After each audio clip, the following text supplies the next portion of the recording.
Hello, hello. Can you hear me? Can you hear me? I see you in the chat.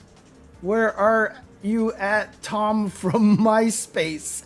Ah, okay. Is the music echoing by any chance? Just out of curiosity, Nutacon? Can you tell if the music is echoing?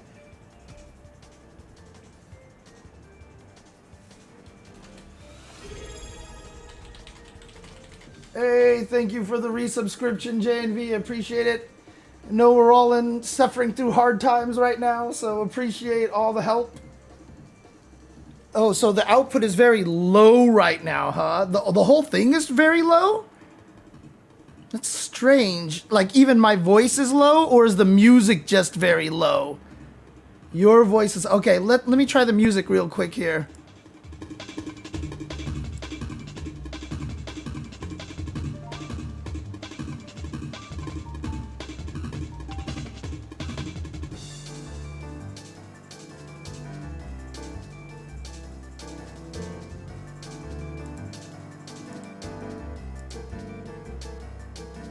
So... So the music is not echoing then. The music is not echoing. That is what I am hearing. The music is not echoing.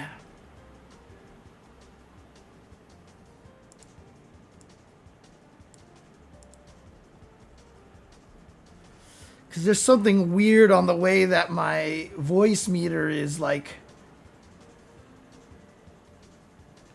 Hang on.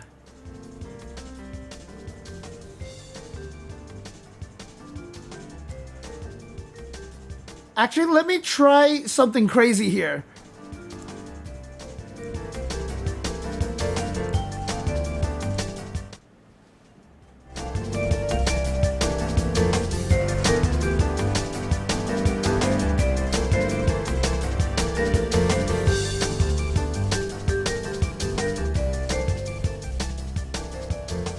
So no echoes from what you guys can tell?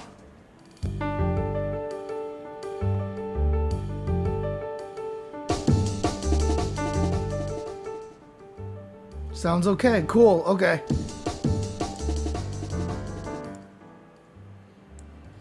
Yeah, my OBS audio gauges are doing something a little funky, but I guess it's not anything crazy.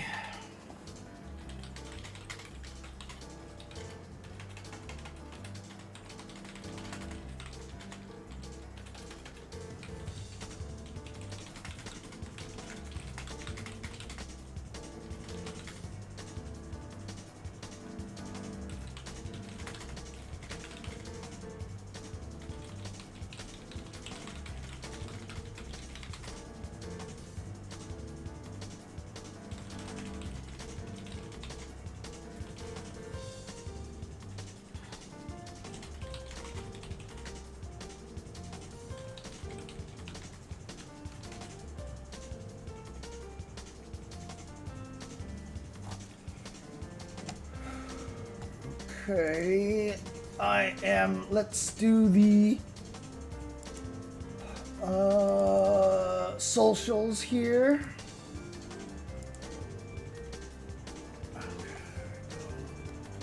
It's been a while.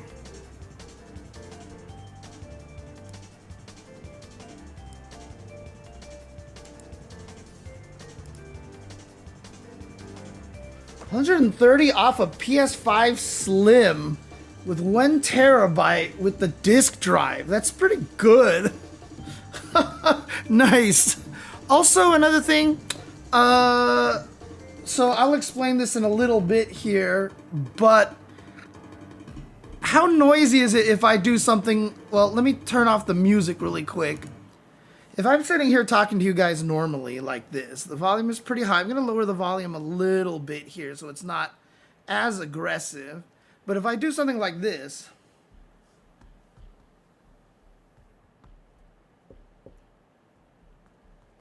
is there any sort of like deep thudding noise or anything like that? Because I have my microphone currently is not on one of those arms and stuff like that. It's literally sitting on my table, and I know in the past when I've hit the when I hit the table, like the thuds are really loud, but it seems like it's controlled pretty well. I'm pretty sure a lot of that has to do with the fact that NVIDIA Broadcast is killing a lot of the background noise and all that stuff like that. So, hey, thank you, Drunken Banana, for the subscription. Appreciate it, as always. Okay. No, because before it was like really, really blatant. I do still plan to try to figure out a way to get my microphone on an arm and stuff like that, but that'll happen later. Oh, dang, everybody back in the house over here. Okay. Drunken Banana, Little Akiba Games. Appreciate everybody. Look at that. Drunken Banana for 96 months. Wow. Craziness, craziness, craziness. All right. I'm assuming it's going to be a very small stream. I haven't streamed in a while, so not going to be a lot of people coming to hang out here because it's kind of been a while. I'm going to have to spend a little time building a little bit of momentum to get back into things. I'll try to stream more, as I always say I will. Look at this. We got a hype train. Let's go. Let's go. What the heck was I trying to do over here? Oh, this is what I was trying to do. There we go. What was that crazy sound effect? That was weird. I don't even know what that was. I just heard like some strange. Little Akiba Games. It's been not great. But I have managed to do a couple of things that have been good. Hang on a second. Just want to make sure the music is running here, and I will actually, I'm just gonna get into that. I'll talk about how I've been in just a second. I want to just might as well get that on the stream. Let me finish doing the socials over here.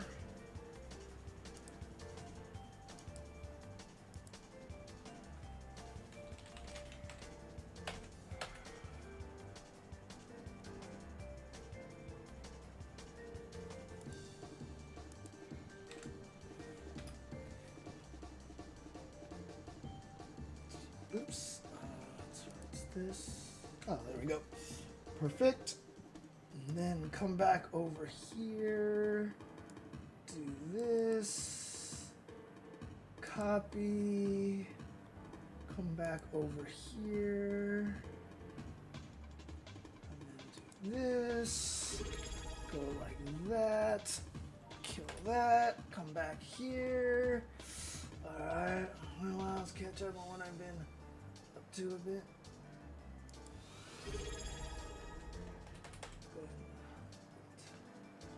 Talk about philosophy.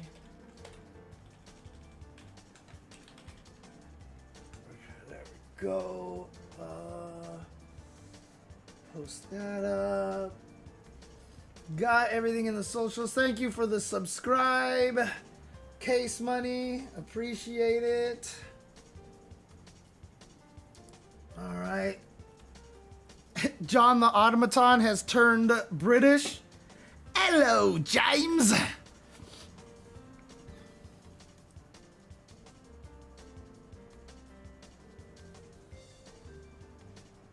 Okay.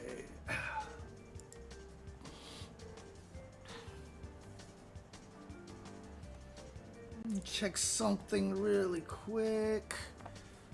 Yoink. All right, let's do this.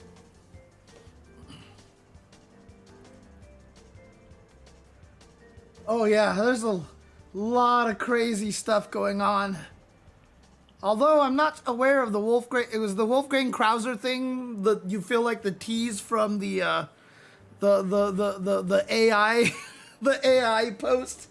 That has got everybody up in a stir.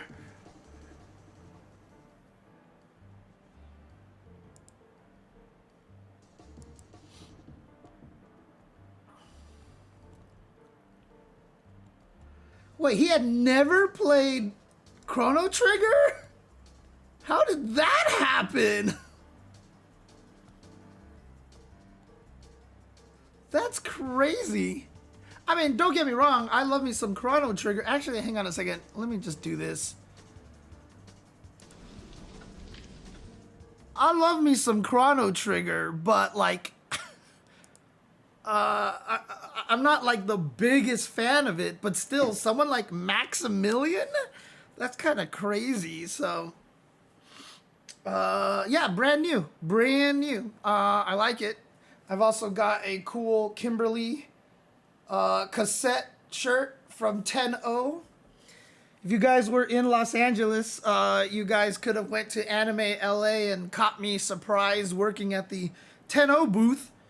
So you can get this at the 10-0 booth, including you can also get my Suck My Nuts Assholes t-shirt here as well. God, don't I have that somewhere here? I thought I had that set up here on my stream to bring that up.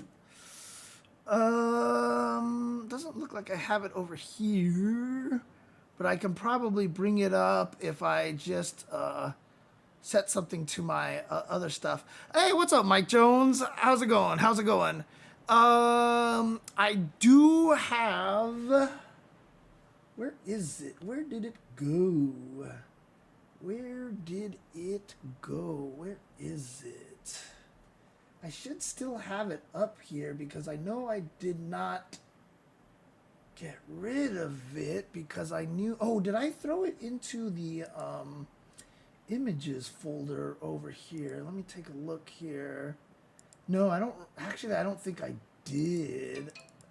Shoot, I'm getting a text here. What the hell? What is going on? Oh, okay, okay. Okay, all right. 3 o'clock tomorrow. Do I have anything? Shoot, do I have any conflicts tomorrow? Nope. Okay, cool. Okay, well, so bro played Final Fantasy 13 and had no contextual reason to believe that it wasn't indicative of the entire game. Oh, this was in response to something. I was like, wait, what does this mean? Okay. Okay. Here we go. Let me see if I can find this picture. I could have swore I left it up here because it was a PowerShell scripts. Why do I have PowerShell scripts? Where did I put this? Did I put it on this part of my desktop? Because I have the ad page to the Suck My Nuts Asshole t-shirt. Where did I put it? Oh, is this it right here? Oh, yes, it is. Okay, okay, okay. This is it, but I don't know if it's still on sale, so yeah, I probably can't use this one here because I don't know if it's the same price right now. Hello, Gibby. Hello, hello. How you doing? How you doing? Okay, well, this first part here is nothing formal here, so I might as well just jump into this really quick here. It's so weird. I never remember closing this program, but it always seems like somehow this thing ends up being closed. Anyways, just want to say, I'm back. I'm back. I'm back. Yay! Here I am. Here I am. Oh, the hype train message? Oh, there it is. Okay. Yeah, there it is. Pow! Gone. Okay. Is it gone? Is it gone? Is it gone? I'm back now.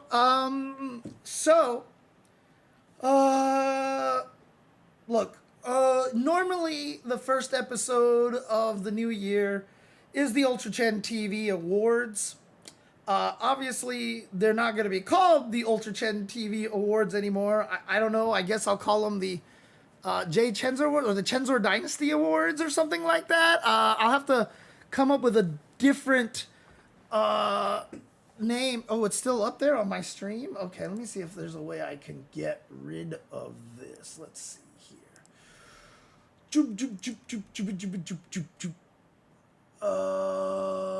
Is it still there? Oh, on my stream. Oh, I see. There. Oh, okay, okay. I didn't know you meant on my stream. Okay, how do I get, let's see. How do I get rid of this, actually? Go interact and kill. There we go. Okay, there we go. Like, I have like 9 views of my chat. So, like, when you say it's up there, I was like, oh, I'll just clear it from here. And there's like 1,000 different places. So, but so I wasn't ready to do my awards this year yet, so I'm gonna push it off a little bit. So maybe 1 or 2 weeks or something like that. I'm gonna postpone it a little bit, and then I'll get to the awards at some point in time. But, you know, obviously at the end of 2025, you know, went through some, you know, social media drama, and like, I learned a lot of good lessons from that. And, you know, it was just one of those things that, you know, 2025 has been just about one of the worst years that I've ever experienced in my life. So I just, after all that happened on social media, I just kind of disappeared. I kind of vanished and just chose to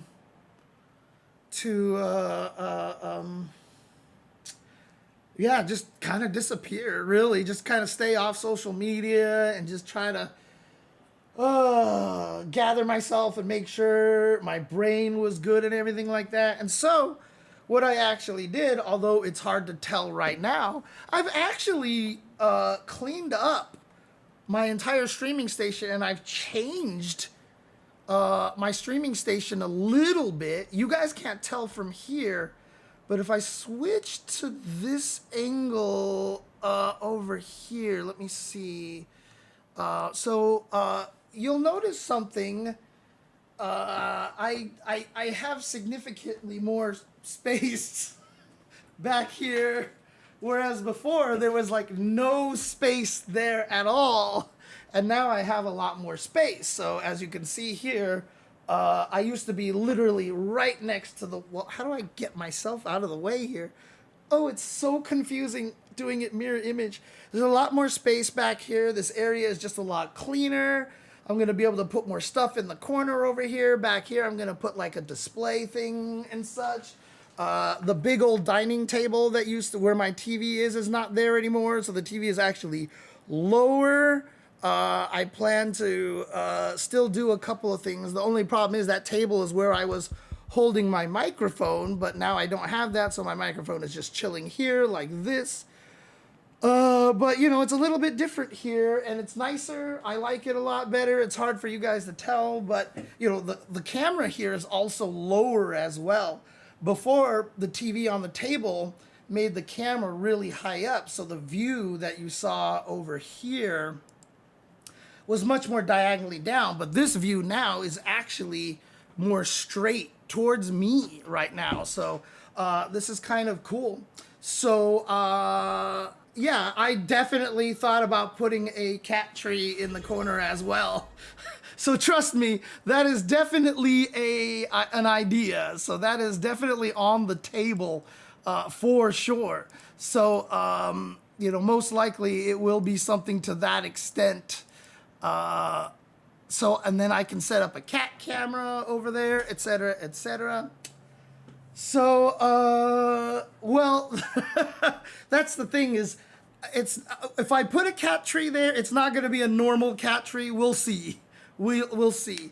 But I mean, I moved everything out of this area. I wet vacked the whole thing. I put everything back in, and I just did all this stuff. And so it's been nice. And I've even managed to clean my living room a lot. So my home has just been a mess, like a terrible, terrible mess for such a long time. And so finally, I, did some stuff about it. I'm still not even remotely close to being clean, but it is significantly better than it was before. Yeah, but it's kind of a new situation. Like I said, the camera's actually more at eye level now. So this is me kind of sitting at eye level with the camera. Before I was kind of like down here looking up at it. Now I'm looking straighter at the camera, which is nice. I have it set up in a way that I don't think I'm gonna have to do a lot of fiddling, etc., etc. So it's really nice. So that's kind of what I've been doing. I've also been just working on some projects on the side as well, trying to work on some more, non-streamed content, trying to finish some of those video projects that I've been procrastinating on for like the last year and a half and stuff. So, I bet you I'm going to come out with this content and then the next patch from Street Fighter 6 will take out my thing, even though it has been useful for like the entire existence of Street Fighter. Oh, man. I never did finish Outer Wilds, no. I was not trying to finish games during the break. I was really just trying to work on projects, clean things, and just, like I said, just trying to figure out ways to refocus my mind. So the best way to put it was that in 2025, when the year started, I was like, this is going to be my year of content. I'm going to do all this cool content. I'm going to do all this cool stuff. Really going to try to make the YouTube channel work. And then 2025 just turned out to be the biggest piece of shit in the world. Everything pretty much that could have went wrong. And so like it was just an absolute nightmare of a year and really just destroyed all of my like motivation and drive to try to do anything. So I'm trying to make this year a year where I really focus on that stuff. So I'm trying to do some more content that's not based off of stream content. Try to do more very technical things on my YouTube channel because that's kind of where my expertise really lies, and I'm good at explaining those kind of things. Yeah, I mean that's the thing too, Halu. Like they can't change the game that much, and I don't know why everyone was like mad about the December patch, But you saw from that interview with Daigo, I guess they were saying they were surprised at the negative response from a lot of people about the patch, and so they're talking about ways to maybe do stuff more often or things like that. They've said stuff like that before, but we'll see what actually happens. But yeah, so like I'm just trying to focus myself, keep myself calmer, and just and yeah, maybe also stream a lot more non-fighting games, but at the same time I still want to stream a bunch of fighting games. Needless to say, I am just over the moon about the announcement of Vampire Savior at both Evos, and so I think this is a perfect time for me to start playing Vampire Savior on Fightcade. So I want to actually like get good at the game because like I haven't ever really gotten good at Vampire Savior because I was playing it peak during the period of time where we had no footage from Japanese players because it was hard to capture footage. There was no YouTube, etc., etc. So you really didn't see a lot of footage. So I played the hell out of the game, but never to that extent, that the Japanese players played it. Obviously I've watched a lot of matches, I've studied, so I know everything that's going on, but it would always help if I knew even more. So I probably actually try to play a little bit more of that. So one thing that I'm just kind of interested now, since my TV is lower, when I'm reading the chat, I'm actually looking down like this. I'm wondering if this looks weirder than before when I looked straight at the chat. I wonder if there's something I can do about that to make that a little bit easier. So, yeah. So I haven't been back to the gym in over a month, Nutacon. So It's not good. FedEx admitted in an interview that he was so nervous in a tournament that he went to the bar and took a shot of whiskey and then whooped the competition at the tournament. Brian F. was conducting that interview. FedEx then is wondering how he can enter that state of mind without needing booze. He admitting to feel like he shares something in common with Jamie after that. It's true. I remember one time at Southern Hills Golfland, it wasn't even fighting games, but Duck Doe came and was like, "Here, drink my punch, James." And I was like, "This isn't punch." And he's like, "It's punch." And I drank it. It was just like, I don't know what it was, but it was very alcoholic. And I was like, "Thanks, Duck. I knew it. I told you." And he just laughed or whatever. Then I played DDR and I full comboed 3 songs in a row. So I was like, maybe I should drink more. Like I said, Zilcho, I'm gonna try to stream some Fightcade VSAV for sure. So I'm so happy about that. Capcom is hiring for a new battle planner. I don't know if there's any way that I can actually get any traction at that because it's in Japan. I don't know if you have to speak Japanese or even live in Japan. I mean, to be honest with you, like, my family is here, so I don't want to move away. But at the same time, like, if a really, really crazy opportunity like that came up and required me to move to Japan, I mean, it's not great there, but it's not great here either. Maybe I would actually not mind it. Vampire Savior's health system, if I'm not mistaken, they did it before Killer Instinct. I can't remember which game came out first. I don't speak any Japanese at all. So I don't. I feel like Killer Instinct 1 did do it before Vampire Savior. So the interesting thing about it is a lot of times when you play at home and stuff, you can change the number of bats that you have. So you can make it 4 bars, you can make it 3 bars, etc., etc. And each bat has more and more health in it, if I'm not mistaken. Because I remember doing a sequence with 4 bats and it killed, but at like 1 bat it wouldn't kill. So it's kind of interesting. So yeah, not being able to speak Japanese is a tough thing to have it work out in Japan. So that definitely helps. But, you know, God, I know that I can balance a lot of these fighting games better than most people out there because I understand it. I get what's going on. I know what's biased and what's unbiased, what's too far. Like, people will suggest, like, all I want is this, and they don't realize that it's going to completely break the game. A lot of the things that I want to do. I'm sure Arlieth has a Discord dedicated to learning Japanese. I don't got time to learn Japanese. I don't got time for that right now.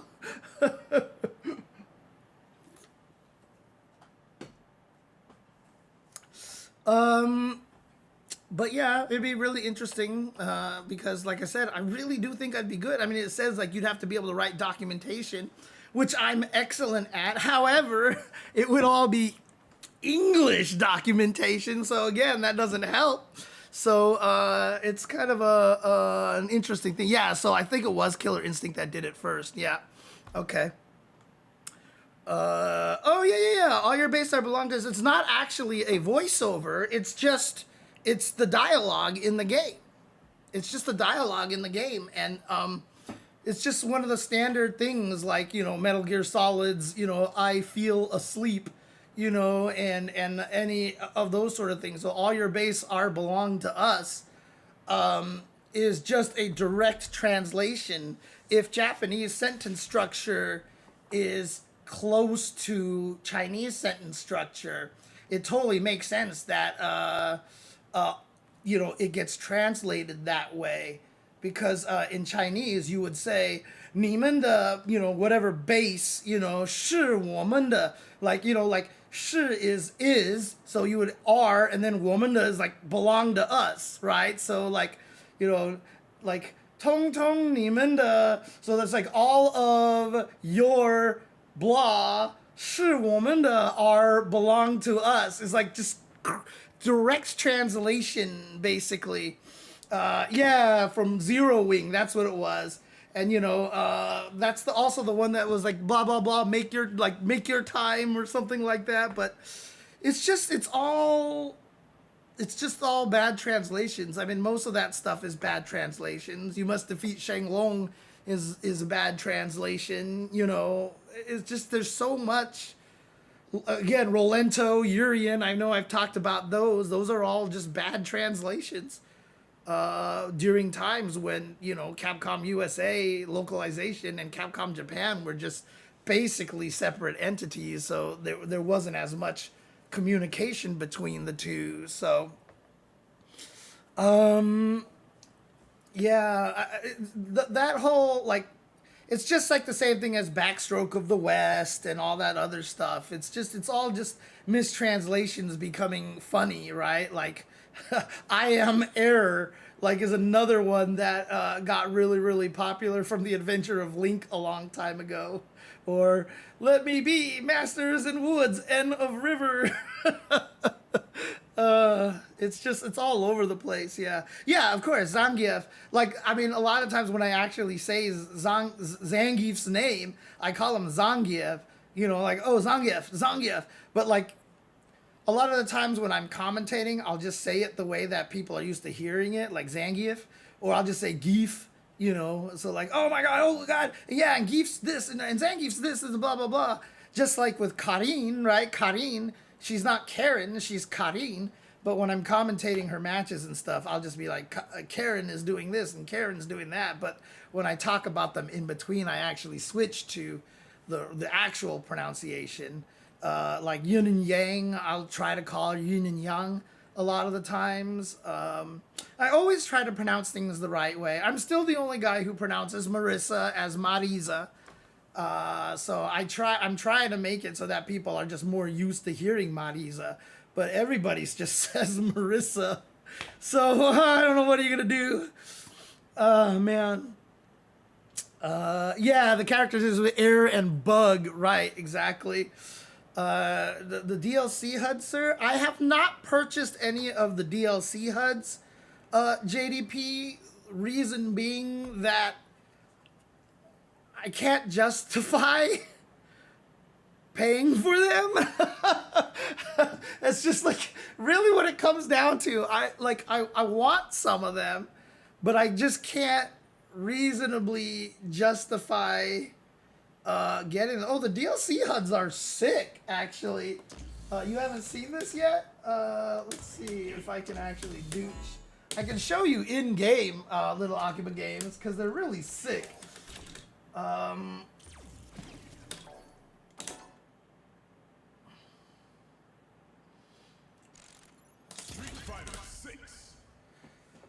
Rolento? Well, no, I just mean that Rolento's name is supposed to be Laurent. It's supposed to be Laurent.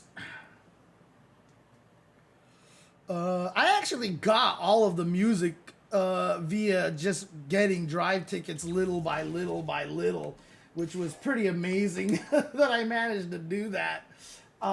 Let's see. So if I come over here, let me make sure this all works here. Yeah, there we go. So these are the Battle Hub designs over here. So this is the Super Turbo Battle HUD design. This is the Alpha 3 HUD design. Like this, the worst part about this is that this is my favorite one, except the way the super meter works bothers the hell out of me. I'll get into that in just a little bit. So what they tried to do is they tried to make sure none of the UI designs were too crazy different. If you notice, everything is always exactly where you would expect them to be, like the numbers and how many, meters are there. Like they put the numbers in the ultra meter circle over there because the number always has to be at the edge, right? And so this is right here. This is the Street Fighter V one. Honestly, like, this doesn't look like anything to me. So like, I've always thought Street Fighter V's the UI was so plain. The Ultra one, I mean, I'm not super nostalgic for. So my favorite ones, I'm not even necessarily huge on this one, but I might use this one because the way that the HUD looks, the way that the drive gauge looks, I'm wondering if it's easier for me to see where my drive gauge is at. Because one of my biggest problems is I never see the drive gauge. But the Alpha 3 one, I love this, and I would have wanted to do this one because I also think the drive gauge design is really nice. However, because they wanted to make sure that all the elements work the same. So if you look at this, it's just like the Alpha meter in one that it takes up the whole ground, right? Like if you notice, all the other ones are smaller. You know, like here, they barely take up that much space like the other meters are. But Alpha 3 takes up the whole entire thing. Now, the other problem, too, is that Alpha 3's meter built up like this way, right? It built up in this direction. And so it got to level 1, level 2, and level 3. So that's what it did. It went up to level 3 this way. However, because they didn't want to change the way the game works, it actually builds up in the opposite direction and it still fills all the way up. So it's 1, 2, 3, 4, and it goes all the way up. So it doesn't even act like the Alpha 3 gauge. You don't build up 1 level, 2 level, 3 level. You build up 1 level, 2 levels, 3 levels. And so it's backwards. And like, I don't like that, but I get it because, again, they didn't want to change it. However, the other thing that makes that unappealing then is that if you're used to, let me see if there's a screenshot somewhere here that I can see. Not really, but if you're used to kind of how much the meter builds in Street Fighter 6 already, the Alpha 3 one is going to be the most jarring because it's going to build up much faster. So you're going to have to learn an entirely different, like, meter size for it. So that's the problem. And again, I totally get it because they want to make sure the number is always over here and they just want to make sure that it fills up the same way every single time. You know, so I get it. I almost feel like that they should have just made the Vism meter instead, you know, just to make it look different. Obviously, it doesn't make as much sense. But so the ones that I'm really kind of interested in are Super Turbo or even Third Strike. The Third Strike one, it's not because of nostalgia or anything, but it's just because it's clean. It's a clean layout, and I'm wondering if the drive gauge can be read easily by me, and like these numbers are bigger. Because honestly, every time I play this game, one of my biggest problems is I can't see the UI in this game. I don't know what it is. Like, I don't know how much super meter I have. I never know how much drive gauge I have. And part of that is also because of the left-right dyslexia. When you play ranked online, I don't know. I can never remember what side I am. So I like never have the ability to really trust what I'm seeing. So like it's kind of annoying.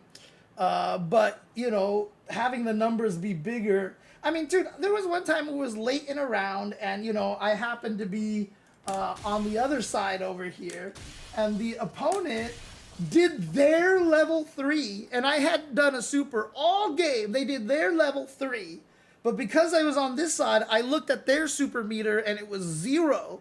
So when I blocked it, I just did a stupid little combo when I could have easily killed because I had a level 3, but I didn't know I had a level 3 until it was too late because I looked at his super meter because I was on this side. So I was looking at the super meter that was on this side because when you play ranked, whether you're first or second player changes, right? So it's really, really crazy that way.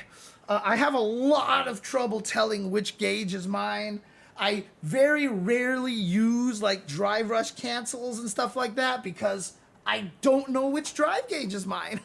I just don't know. Like and to glance up there and figure out which one is mine takes enough time and energy process that I can get easily killed that way. You know, like I have to be like, oh, which one's mine? Which one's mine? Like I literally have to look up, block something, and see which drive gauge goes down, and then I know it's mine. So, my biggest problem is that I'm left-right dyslexic, but I know it's not limited to that. I know other people can have that same problem. In other ways too. So I've always wanted to see if somebody out there who can mod fighting games a little bit. Like I don't want to do any crazy mods. I just want to do mods like, somehow like make a highlight around my meter and then make the drive make a highlight around my meter. So like just from the corner of my eye, I can tell which meter is mine. And then also make it a mod so that when someone does a drive impact, it doesn't do like that noise it's too subtle. I want dong, like I just want, as soon as I do it, dong, that kind of thing is what I want to do. So, oh, this is the video that has the hubs in it. Yeah. So this is the hub example. So if I actually just do this, you guys can see it over here like this is, can I make this full screen? Oh, I guess I can. Anyways, this is, so yeah, this is the Super Turbo hub here. Actually, let me do something really quick. Make sure here, I can do better than that. Oops, nope, not now, not that one. I don't need to do that. I just need to do this one here. There we go. So let's start all over again. So if you want to see him in action,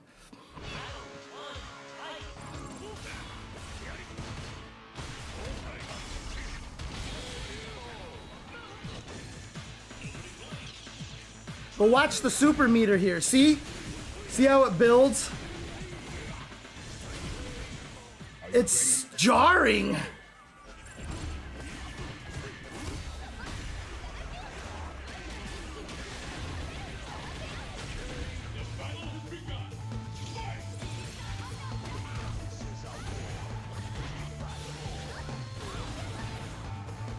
I don't know what the ultra gauge represents. I guess it's an overall. Oh, it actually fills up with your levels. I see. Yeah, the 5-1 is just so plain. I don't know what the point of it is.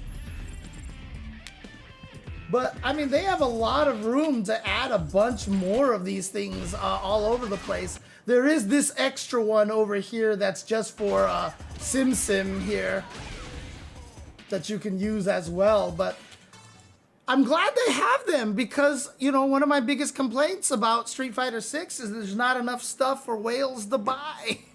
And having more stuff for whales to buy, I think, is super important. So, hopefully this does earn them a little bit more money because I've seen a lot of people rocking these filters, and I think that's really cool. And I hope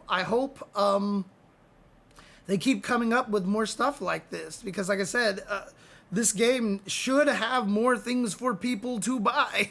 Because, and again, there'll be people who, with, the FOMO and stuff like that, like, but I want it too, and it sucks that I can't. Well, it's not essential to the game. And then you can just buy one of them, and, if you really want one, you buy one of them.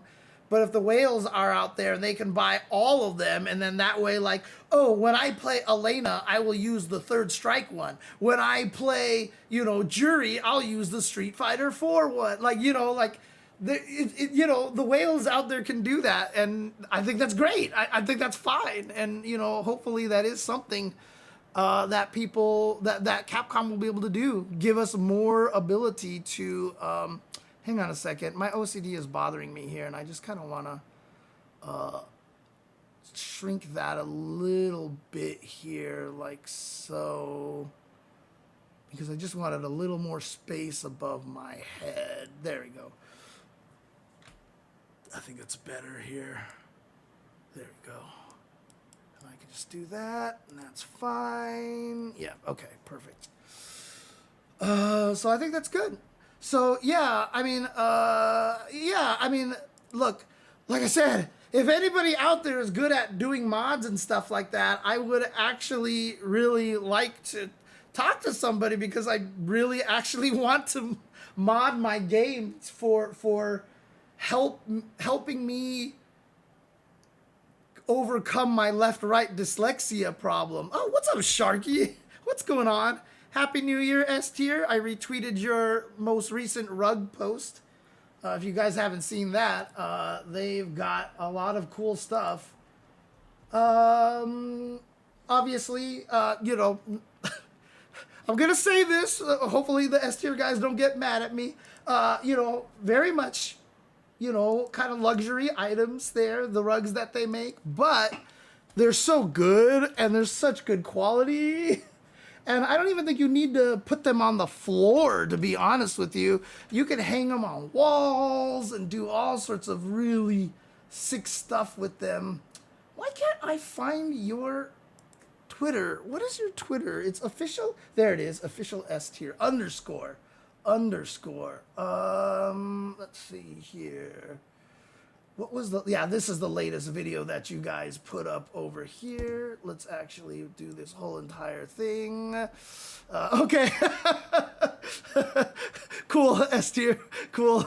Just making sure. I don't want to make it sound like I'm like, you shouldn't get this, you know, like stuff. But, I mean, these are rugs, keep in mind. S tier. I mean, that's just sick, dude. Like, come on. Look at this. Those are rugs, okay? These are rugs. Oh, they're so sick. They're so clean, too. Oh, man. So, yeah, you can follow them at official_S tier. I think they did. Didn't you make some Tekken ones before, S tier? Oh, as a ranked or casual indicator? Yeah, I think that would actually be kind of neat, because if you could do that, then when you're watching replays, you'd kind of know and stuff like that. So, but also, yeah, but mostly I've just been cleaning. I've been trying to get some projects. I'm actually finally almost done with that stupid Zangief video that I've been trying to make for forever now, and I'm doing my best, because every time I'm working on it, I'm like, oh, I need to add this section, I need to add this section, I need to add this section. I was talking to Ultra David about it. He was like, that could be its own video, and I was like, yeah, you right. And so, like, I'm trying to not put it. There was one thing I was trying to make work, and it was just taking way too long, and I was getting all perfectionist for no reason to do something that absolutely didn't even need to be done. So I just made sure to just do it a quick and dirty way, etc., etc. So yeah, Happy New Year.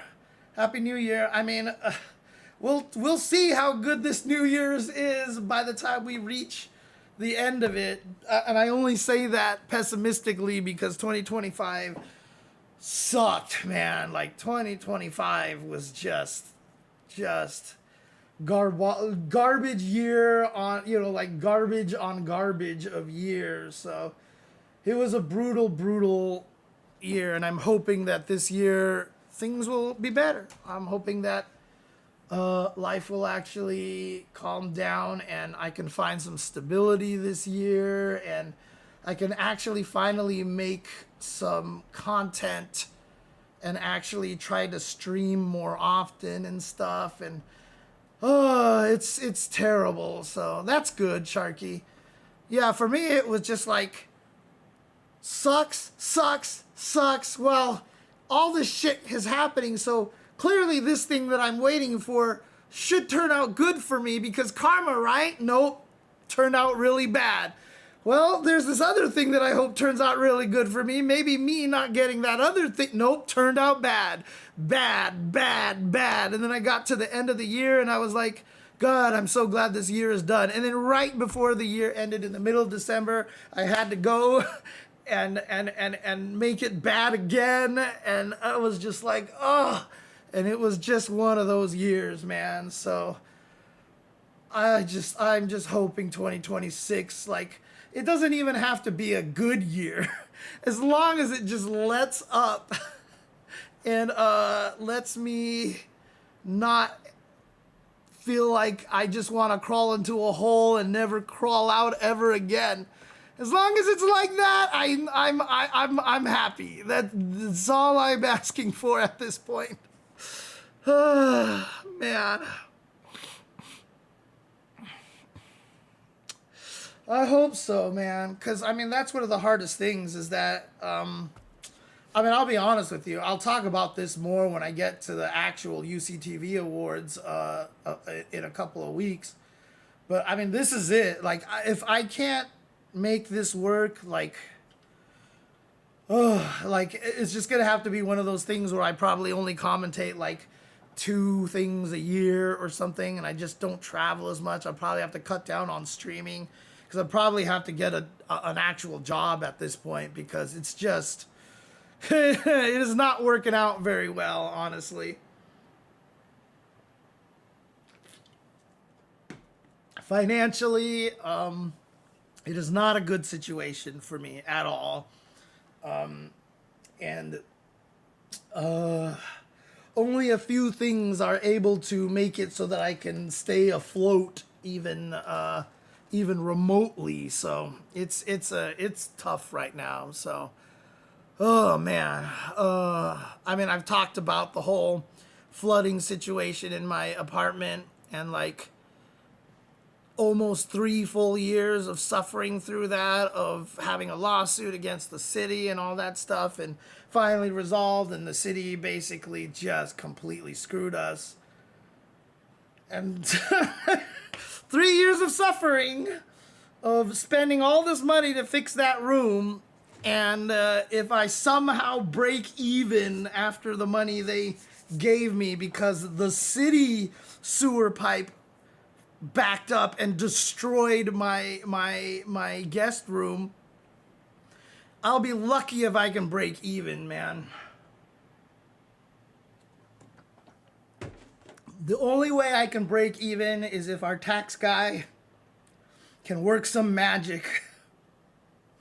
But outside of that, dude, it was a brutal year financially, career-wise, you know, and just the most random ass shit I mean, like, there's stuff that happened that I wish I could talk more about, but for very specific reasons, I can't really talk about it. But, like, I really wish I could talk more about it, but I can't talk about it, so. Got something new to prevent backflow again. There's really kind of no... Well, I know our HOA has been talking about it a lot, because for us, it wasn't even that we got flooded directly. It was that the entire underground parking garage got flooded from somebody else's unit having the water pour out from there, flooded our entire garage. But unfortunately, I'm at the end, and I'm at the end that tilts down because there's a sump pump over there to get rainwater. But this was literal sewage sludge that rolled down in there, and so the sump pump couldn't actually pump all this stuff at a decent pace because it was literally waterfalls of sewage coming out of one pipe, just like shooting out there. And so it just flooded that area and just went through the wall into the guest room that Olaf is staying in. And so it literally just seeped through the wall because it was so much of it. And again, nobody came to our unit to fix it. That sewage pipe eventually stopped spitting water because the city did something somewhere else.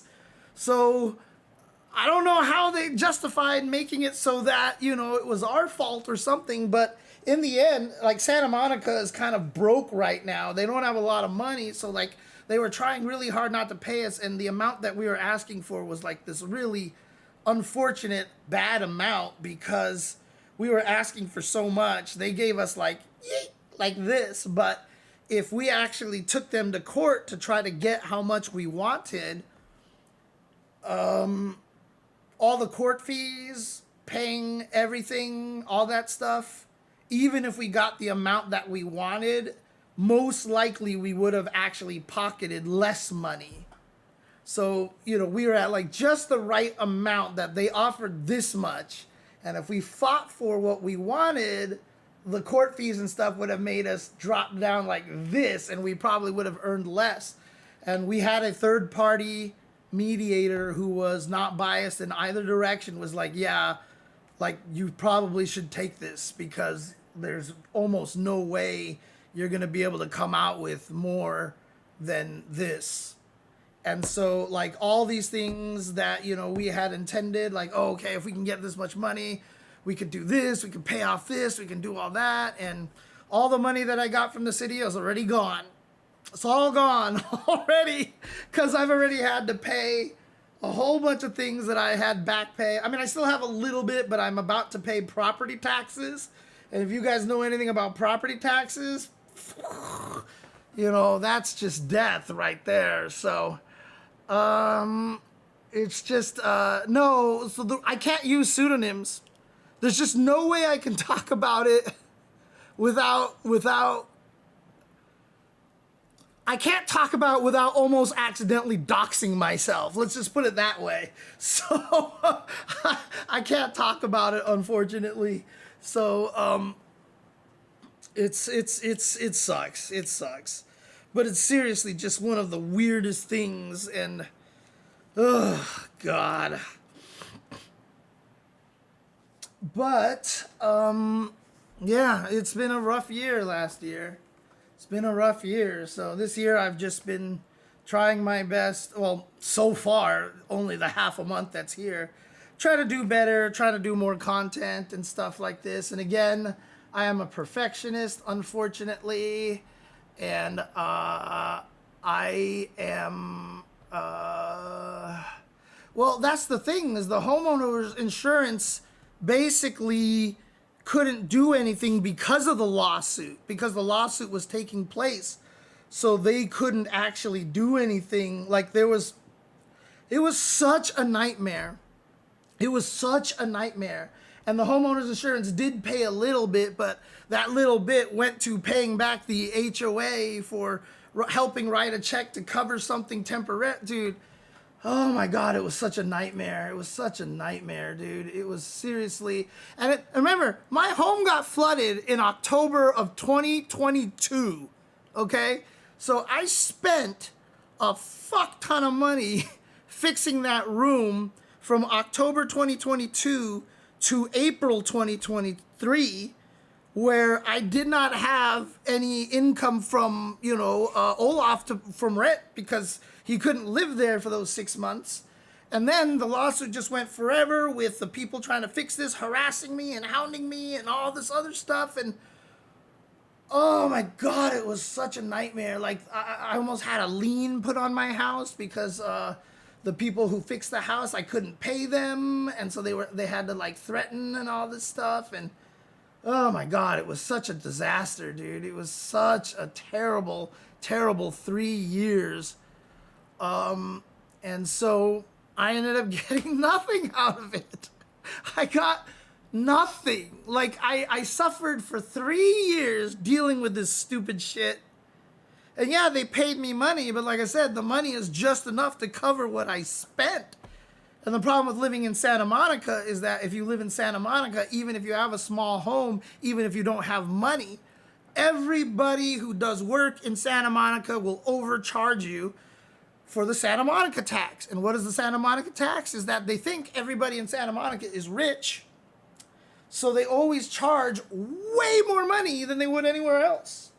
You know, Nathan and Jasmine had fleas one time, and I was like trying to find a good flea service. I found something on like, it might have been like Angie's List or whatever like that. And they were like, yeah, we will get rid of the fleas in your home for $99. And I called them and I was like, hey, you guys do this for $99, huh? They're like, what's your address? And I told them my address. They're like, we'll have to come and take a look at your unit. And I was like, what do you mean? They're like, yeah, we're going to have to come and take a look. I was like, okay, no problem.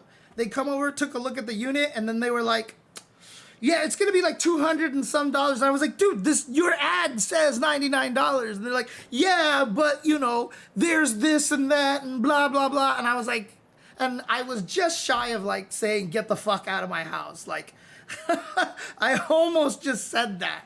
was like, just get the fuck out, you know, like, I don't need to hear this bullshit. Like, I had like some really small things taken care of, and the handyman was like, okay, that's like $1,500, and I'm like, what are you talking about? You didn't do anything, you know. And it's just what happens when you live in Santa Monica, man. Like, it sucks, dude. And so like, I spent all this money fixing all this stuff, and the city basically isn't really gonna cover it. Like I said, unless I can, and you have to pay taxes on that. That counts as like income. That money you get from the lawsuit, even though it's money that you spent, money that you had after you already paid taxes, when they pay you out from the settlement, you have to pay taxes on that again. So if I can't, but like I said, we know a really good tax person. So if anybody out there wants a good tax person here, not even necessarily if you're in Southern California, I can recommend him to you because he's FGC. He knows all about fighting games and stuff like that. So, you know, if you ever use him, he can definitely help you with expenses and knowing what to do and all this stuff. It's really cool. He's really, really good. The very first year I used him, you know, I brought my previous year's taxes and handed it to him. And so he looked at my previous year's taxes. He was like, what the fuck did your guy do? What the fuck did this guy do? He's like, no. And so even before he did my taxes for that year, he retroactively redid my taxes from the previous year and got me money back. He got me money back from the previous year. So, like, that guy is ridiculous. And he's been longtime FGC. Olaf has known him forever. Super smart guy, really kind guy. So, I would absolutely recommend him. If you guys are looking for somebody to help you with your taxes.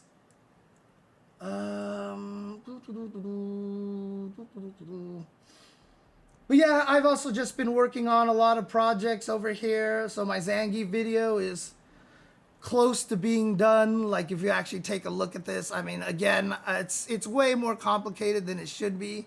If you look at this crazy timeline over here, like, this is how it looks. Like, there's just stuff everywhere. All of this is slow motion, and like, I make boxes and circles and doing all the stuff. I mean, I don't know if you can tell, but like if you look over here, look at how many audio clips, look at all the splits in all the video, and it's so perfectionist. It's like, I can't stop myself from doing things like this. Like, there's just, what? There's an emoji sitting in here. It's hilarious. But yeah, this is a 10-minute video. Like, it'll probably end up being about like 12 minutes, but it's just like, I work way too hard on this shit, dude. I work way too hard on this shit. Ugh. Cats love boxes. Oh yeah, cats love boxes. Yeah. That is absolutely true. You do it, you publish it, and then you're like, fuck, why is there like one frame of this weird, like, oh no, this one frame bled through, and I'm like, no, the whole video is ruined. And of course, in the first 15 minutes, it's already got these views, so you can't delete it, blah, blah, blah, blah. Like, oh man. But again, like, I've been working on this forever, dude. This is on top of my crazy spreadsheet that, you know, I've told you guys already how much I freaking love my spreadsheet, right? I mean, I've showed you guys my SFL spreadsheet. I should show you the stuff I did after SFL finished. Like, I was working way too hard on this damn thing. But this is my, you know, stats page over here. This is my stats page here that I was recording everything from SFL, what was going on, including, like, if I come over here, like, I have this extra one here, like, I can be like, hoo-hoo, it's Kuaishou Gaming. And then, like, there it is, there it is. Pow! Now it's that logo change versus Shopify Rebellion. So it was Xiaohai versus Shine. And there we go. And on game one, like, you know, it calculates everything for you. One round. Oh, he won. 1 round. Oh, he won this one. 1 round. And he won. And now he's the winner over here with 10 points. And he gets added to the 10 points at the end of the spreadsheet and all this other stuff, you know. Like, I have this all going automatically here, calculated. And on top of all that, it automatically calculates all of this stuff. It calculates all of this stuff to also fill out this, which is every player's win and loss record here. Sets won, sets lost, games won, games lost, number of games won, points earned for the team, etc. Here's the week 1 breakdown. Here's the week 2 breakdown of every player here, one by one. And then I created this page. This page took forever, but I managed to get it to work. But like, if you're like, hi, I want to see how well Juninho Raz did. So I can go to 2Game Sport Esports, and then I'm going to select Juninho Raz. Here's every match that he played. So Juninho Raz fought VX Bao, he fought Oil King, he fought Riddles, he fought Mono, he fought Shine, he fought DCQ, he fought Punk, and then he fought Mena. And so these are all blank, but it automatically fills it out. So like, even if I go to somebody like, let's say, Xiaohai, who like played almost every single time, we have Xiaohai, so here, and it says, this was on week 1, day 1, match number 2. This was the 3rd set. And so, yeah, he fought Blaz, NuckleDu, Chris Wong, Punk, Mena RD, NL, Blaz, NuckleDu again, Cryme, Punk, Mena RD, and NL. Like, it just fills out automatically, you know, and literally shows you how many points they got, whether it was home or away, and like, dude, and like I said, it tells you exactly when it happened, which set it was, dude. And so it's absolutely nuts, dude. And so actually, if I did this, like I can show you like my favorite stat over here. Actually, I'll do it from FlyQuest and I'll do it from Psycho here. But Psycho fought Blaz 3 times. Actually, you can't see it here because part of it is in the playoffs. So the stats don't have the playoffs because the playoffs are longer and organized differently. So I can't really do it the way that I want to. But Blaz and Psycho played each other 3 times total during this tournament here. And so if I actually go to this tab here in the individual here, so here's when they played in the regular tournament. Look at this. They went 3 rounds, 2 rounds, 2 rounds, 3 rounds, 3 rounds. They went to game number 5. And then in the playoffs, they had 2 rounds, 2 rounds, 3 rounds, 3 rounds, 3 rounds, game number 5. And if I'm not mistaken, they played each other one more time during the regular one here. Yeah, here it is again. 3 rounds, 3 rounds, 3 rounds, 2 rounds, 2 rounds. They played out of 15 possible games. 15 possible games. They played 15 games. And out of 45 possible rounds, I think they played 39 out of 45 possible rounds.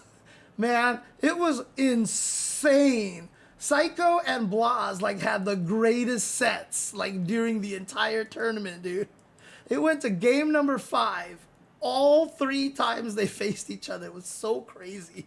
But yeah, it took me forever to do this. And but I figured out a way to do it. Like there's like a lot of extra calculations over here on the gray columns over here and stuff. And I'm also super crazy about visual presentation. So even though like it's a bunch of spreadsheets, but it's presented in a way that's so clean that like you just look at it and you know what you're looking at. my intention now is to come over here, duplicate this spreadsheet, change all of the names to SFL EU, watch SFL EU, and actually start filling out this whole entire thing and seeing where I might have messed up in terms of like making it generic enough, etc., etc. But if I can just plug in everything from SFL EU into this thing without having to make any changes, for sure I'm going to show this to Capcom and be like, hey, look, look what I made. Look what I made. So, you know, but that was another thing I ended up spending way too much time on the week of SFL. And even, like I said, after SFL was done, I was like, here are more features that I wanted to put into this. So I'm going to do a lot more. So I did even more. It's kind of nuts. Oh, Jesus, Juninho, I was just talking about you. Because I was just looking up your stats, actually. I showed this to Juninho at SFL, and he was like, bro, I need a copy of this. And the only reason why I haven't given you a copy of this is because I was still working on stuff. But you remember seeing all the stuff I was showing you over here with all this stuff here? I created this page here, which is the individual page. So now I can literally go to 2Game Esports, pick Juninho Raz, and it just lists all your matches. Just your matches. And it shows you it was week 1, day 1, match 2, set 2. Week 1, day 2, match 1, set 2. This was in set 4. But it's just your matches. So you have a way just to come and summarize just like a page that just shows you this. And I even have this stats page here too, which shows that you earned 60 points for your team, and you won 6 sets. You lost 2 sets, and out of 8. And in terms of games, it was 13, 19, and 22 total games. In week 1, you were at 80%. And then in week 2, you were at 67%. You know, like dude, I put so much goddamn work into this thing. Oh man. Yeah, again, like with this kind of thing, I mean, unfortunately, this is set up very specifically for Street Fighter League. I'm going to have to just work on one and create one to work for just a regular tournament so that you could just enter all the streamed matches that were just there. And then you can just like keep track of all the things that we've seen. And so you can keep track of records and stuff like that. But these are stuff that I've wanted to create for a very, very long time. So, dude, that match between Blaz and Psycho, the last one that they played in the playoffs, is seriously like, you know, when you watch that Evo reveal thing and you saw like Rob TV kept going like, you know, vote for best comeback, Mr. Crimson. You know, they filmed that before Street Fighter League. That's all I'm going to say. And so you watch that Blaz Psycho match, like, sorry. Sorry, Mr. Crimson. Sorry, Mr. Crimson. Oh, man. Jesus Christ, dude. That was sick, dude. That was a crazy... So, Juninho, I don't know if you were here when I was talking about it. And I know, obviously, Blaz is your teammate and it sucks. But, you know, at the same time, though, like... They played 15 out of 15 possible games. They fought each other 3 times, once in week 1, once in week 2, and once in the playoffs. They played 15 out of 15 games and 39 out of a possible 45 rounds. They missed the max number of rounds by 6 rounds, dude. 39 out of 45 possible rounds that they played against each other. Dude, was insane, dude. It's just like I could watch those two fight each other for like the next like 10 years. I swear to God, it was so good. Oh my God. But yeah, so that's a lot of the stuff that I've been kind of doing. And like I said, working on some content video. And again, I've been working on the Zangief video for a very long time. And it's not that I've just been working on it. It's just I work on it and then I stop and then ADHD takes over and then I just don't do anything. But I have a bunch of videos that I really want to work on. And a lot of the stuff isn't going to be new for top players. But for non-top players, it's going to be important. There's one video that I wanted to make for a very, very long time. And when you're on Twitter and you look at like the For You tab, which I generally don't like, but it does show me a lot of really cool things. So like one of the things that you get if you do a lot of Street Fighter 6 content on Twitter is you start seeing a lot of the average players, you know, actually like tweeting about stuff and asking questions. And I'll sometimes just like randomly answer them because I just like, yeah, I'll answer this, you know, and try to do it in like as broken of what do you call it? Like in a, you know, in Google Translate stuff, as much as I can, you know, because also if you look over here, besides just this spreadsheet, I also have a throw loop spreadsheet here because I really want to know what throw loops were possible.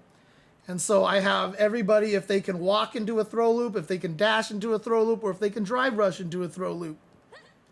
And I have everybody here. I tell you how many frames of advantage they have, you know, and, you know, I just did all this stuff. And I also got the 4-frame hit stuns.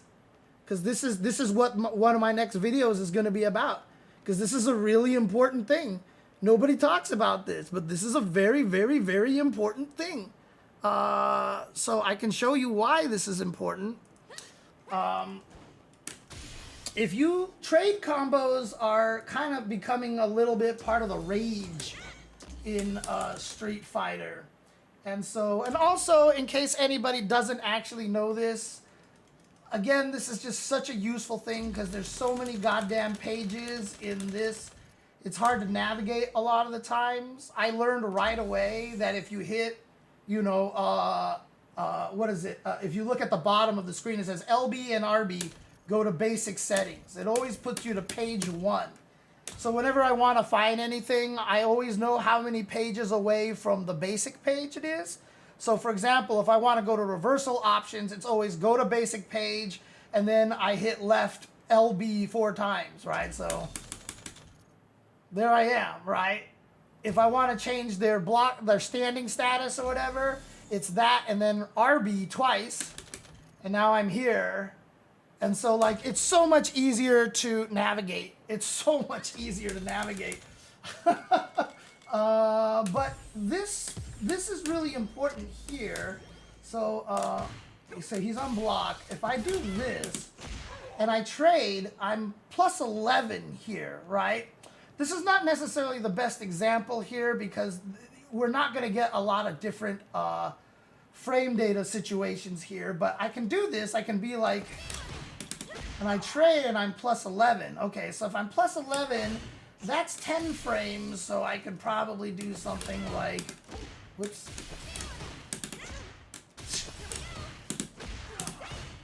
Oh, but it's too far away. It takes too many frames to go over there to hit him.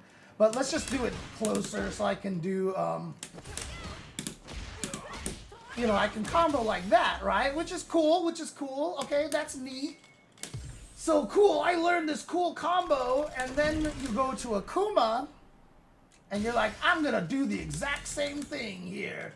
So crouching light punch, he's on block, and I'm plus 10. Wait a second, I'm plus 10. Okay, so I can still combo stand heavy punch, but let's take a look at Aki here now. Let's take a look at Aki. Her standing light kick is 4 frames, so let's say Aki actually does standing light kick, like so, off of block. Whoops. I'm plus 8. My standing heavy punch doesn't combo. It doesn't combo anymore. And so, what's going on? And so that's what one of my next videos is going to be about. Because You know, you would think, oh, well, if I trade with a light button, I should be able to. So you'll learn this combo that's a perfect link into Kimberly standing heavy punch at 9 frames. You're like, sick. And then you fight a match and then you do it and it doesn't combo. And you're like, oh my God, why didn't that combo? Why didn't that combo? And not knowing that it just doesn't work as a combo. It doesn't work as a combo against that character. And the reason why is, which a lot of people don't understand, is that it depends on how much hit stun everybody's lights do. So Aki's standing light kick is unusual, and it causes 18 frames of hit stun. Whereas Ryu's crouching light punch causes 15 frames of hit stun. So in other words, when you trade with Ryu's jab, you will recover 3 frames faster than when you trade with Aki's standing light kick, because the hit stuns are different lengths. And so I want to make a short video on this, because people don't talk about this kind of thing, you know? So I just kind of want to do that. And yeah, so you can see here in dark blue is everybody's best trade button, you know, best trade buttons over here. And it's really funny because DJ, I don't know why DJ just like, everything sucks to be DJ, because his best is 13 frames. He only has one 4-frame button and it only has 13 frames of hit stun. The next worst one is 15. He's at 13. So trade combos against DJ, you're going to be able to do lots of gross things to him. You're going to be able to do a lot of gross things to him. But the ones that I highlight in dark blue are the best ones. So most Aki players, if they're going to mash, they're going to try to mash crouching light punch. But the hit stun on that is 15 frames. So if you're an Aki player and you're trying to mash light in the middle of stuff, you should be mashing standing light kick. Because if you trade, it'll be harder for them to combo you. If you mash with your crouching light punch, which is also 4 frames, it'll only cause a 15-frame hit stun, and so all of the Ryu combos that work on these characters here will also work on Aki. But if you use that standing light kick, a lot of the trade combos won't work. So yeah, there's a lot that's going on in these games, and people aren't talking about it. So if it works on Aki's standing light kick, it'll work on everybody. Yes. Because that's the thing. So the recommendation is to find a combo that works on a 16-framer, because this is going to be the most common. And you're just going to have to remember the characters that have better than 16 frames. But as you can see, there's only a few of them. And if the Akis don't know, most of them are going to do crouching light punch. So you can almost kind of ignore the fact that hers is 18. If you find an Aki that actually knows the mash standing light kick in those situations, I would be very surprised, because I don't know if this is a well-known thing for players to try to do. But for the most part, you just have to worry about Honda, JP, Manon, and Sagat. That's it. Those are the only 4 characters that you have to worry about. But if you find trade combos that work on any of the 16-frame characters here, then it will work on all 15-frame characters. Now, if there are situations where you can maximize damage against the 15 frames, if you want to take the time to memorize it, you know, you can try. The way that I've memorized it, I mean, Zangief is the weird one. He's the anomaly. I don't know, like, he's at 15, but it's the 2 pro tags, Ryu and Terry, the 4 pixie girls, or they're pixies, but like the 4 main girls, which are Mai, Kimberly, Chun-Li, and Cammy, and Dhalsim. And DJ, you'll just remember that everything works on DJ because he just stands out as the anomaly. But if you actually want to know which characters are the 15 framers, it's always the protagonists, Ryu and Terry.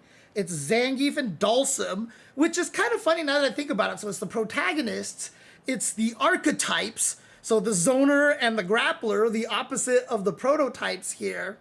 And then there is the 4 girls, right? So Chun-Li, Cammy, Kimberly, and Mai. So those are the 15 framers. Dhalsim, however, does have a actually I highlighted this one because most Dhalsims will hit this one. But the backwards opposite of Aki, he does have an 18 framer. But the problem with his 18 framer is that it's his slide. It's his slide, unfortunately. And so if I switch the monitor here for you guys, the reason why this is not necessarily a good thing for Dhalsim, unique attacks, where is it? It's going to be, oh, it's actually his regular one, that's right. So if you do crouching light kick right here. Switch the cameras. Oh, I thought I did switch the cameras. Weird. I clicked the wrong thing. Oh, I clicked the wrong thing. Switch the cameras. I clicked the wrong thing. So, it's going to be a slide like this, right? The problem with this one is he's -4 on hit. So if he wakes up and like, if you mash the slide like this, like,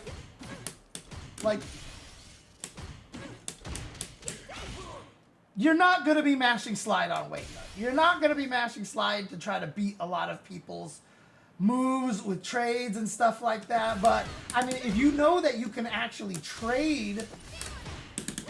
Whoops. If you know you can actually trade, you see you're better off. But if I recognize that that's what he does, I can do that instead, you know, as opposed to doing standing heavy punch. But again, these are things that you have to know about which characters are able to do. But like I said, most Dhalsims aren't going to do that because also if I block it, he's -10. Like, whoops. God, the blocks on is short. Right, so Dhalsims aren't going to bank their life on waking up mashing slide, which is why on my spreadsheet, even though 18 is the best number, I don't mark it as the optimal button for you to mash. And this is important too, because like if you're Rashid, for example, your standing light kick and your standing light punch are both 4 frames. If you mash your standing light punch with Rashid, you turn yourself into a 15 frame hit stun character. But if you mash standing light kick on a trade, you turn yourself into a 16 frame hit stun character. So also knowing this as well tells you which button you should be mashing. Every button that's 4 frames is highlighted in blue, but your best one is the dark blue one. Your best one is dark blue.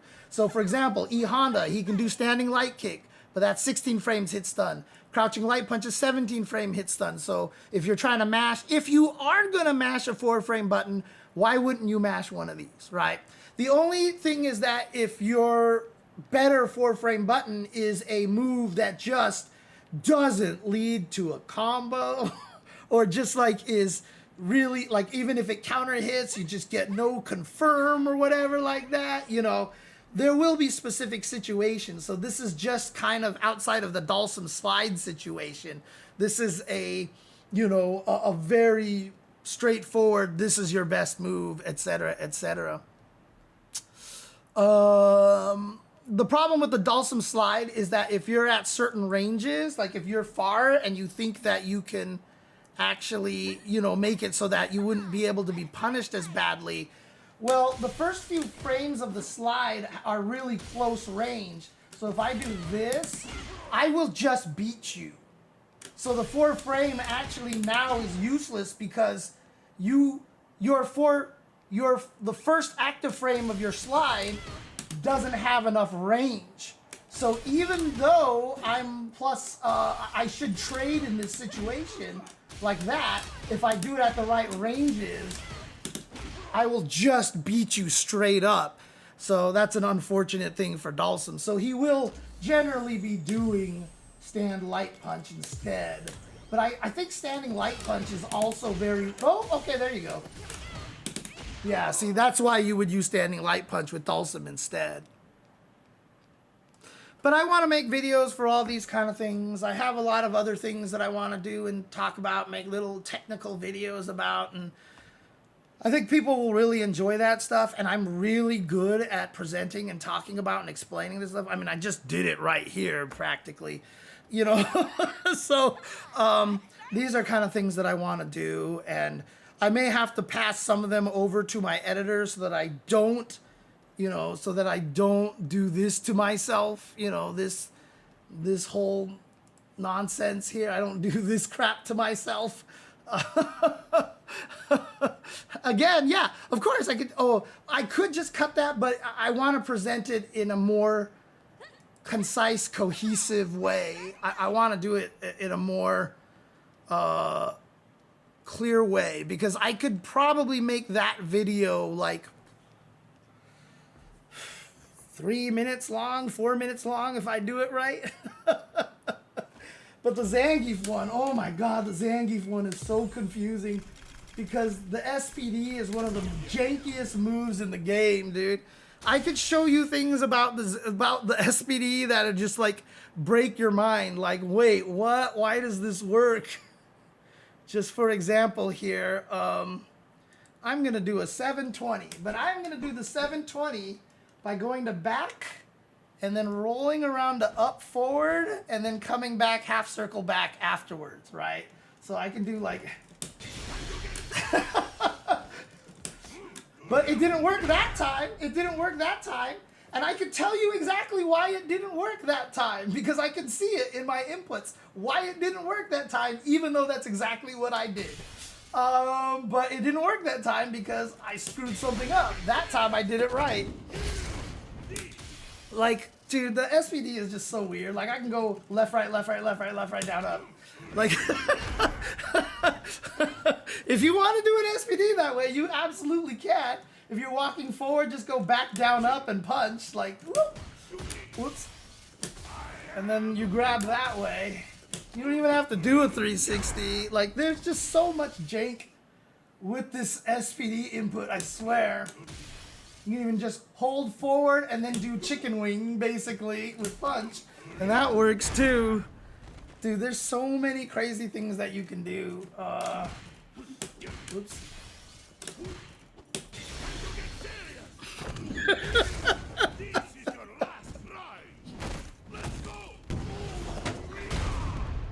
Yeah, you like that? When my video comes out, you'll learn how to do that. Oops.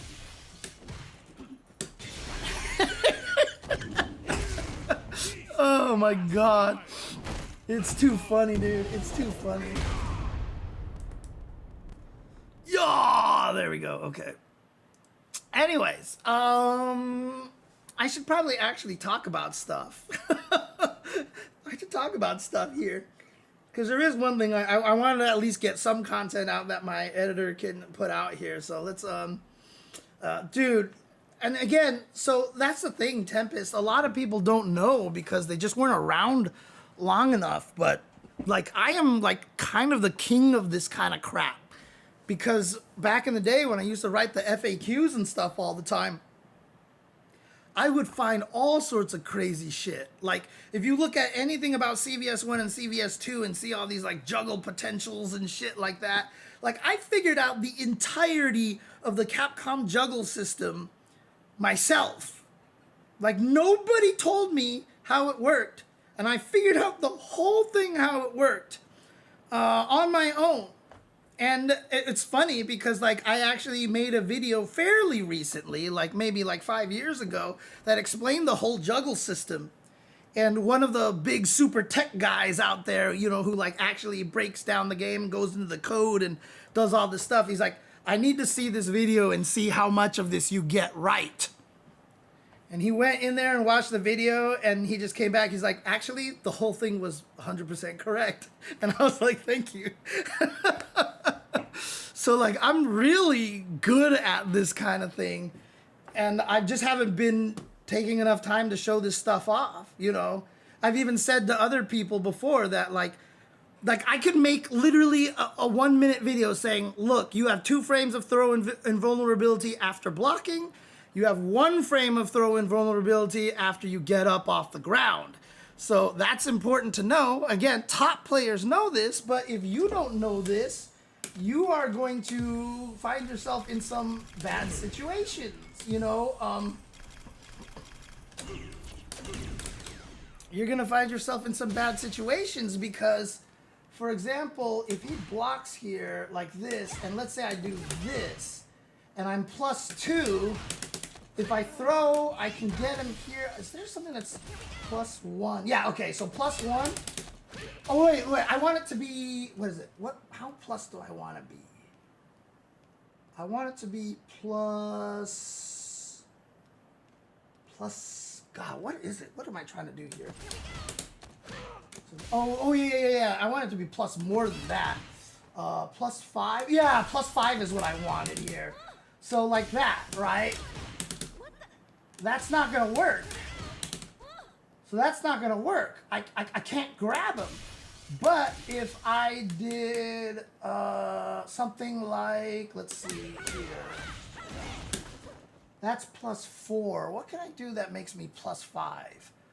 What do I have that's a +5 on knockdown? I could do something like this. That's +3, so then what I can do is maybe this. That's +5 right there, right? So, yep, that's +5. Okay. And that works. That works. So +5 there works, but if I make him block, and I did something like this, and that doesn't work. So +5 doesn't work in this situation, but in this situation, whoops, I messed up there. Wait, what did I do? Oh, wait, oh yeah, but +5 does work in this situation. So on knockdown, +5 works. After block, +5 doesn't work. Why? Because after blocking, you have 2 frames of throw invincibility. After you get up off the floor, you only have 1 frame of invincibility. And I don't hear people talk about this either, you know? So yeah, basically that's, yeah, I probably will make a lot of these shorts, honestly. So I want to make a lot more of these little clips like this, basically talking about things that a lot of people who are good at the game kind of take for granted, and even some people might not know. There was one commentator I was with who knows a lot of stuff, and when I mentioned the difference in the throw and vulnerability, they looked surprised, you know? So like, there's just so much like stupid little information like this that I get into my brain and I just don't talk about, you know? I just don't talk about. So yeah, so and a lot of times, because a lot of times when you normally do stuff like, if you do stuff like this and you're +3, you know, that's gonna work for sure. And even on a wake-up situation, on a wake-up situation and you're +3, it's gonna work. And so you can use the same setups for knockdown and for block, except for +5. +5 in particular does not overlap between the 2 setups. So if you can find a way to get yourself +5 on a knockdown,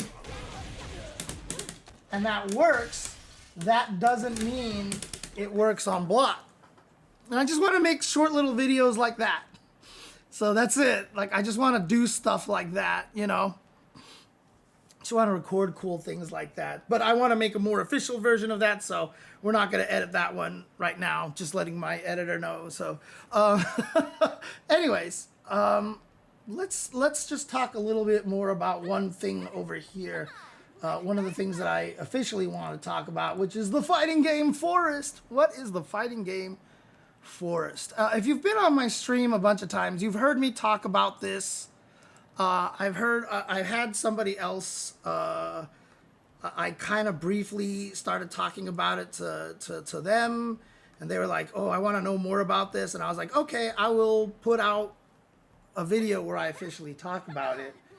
But I need to get Kimberly to shut the hell up. Okay. Otherwise she's going to be making noise the whole entire time. So let's do this. What is the fighting game Forest here? Okay.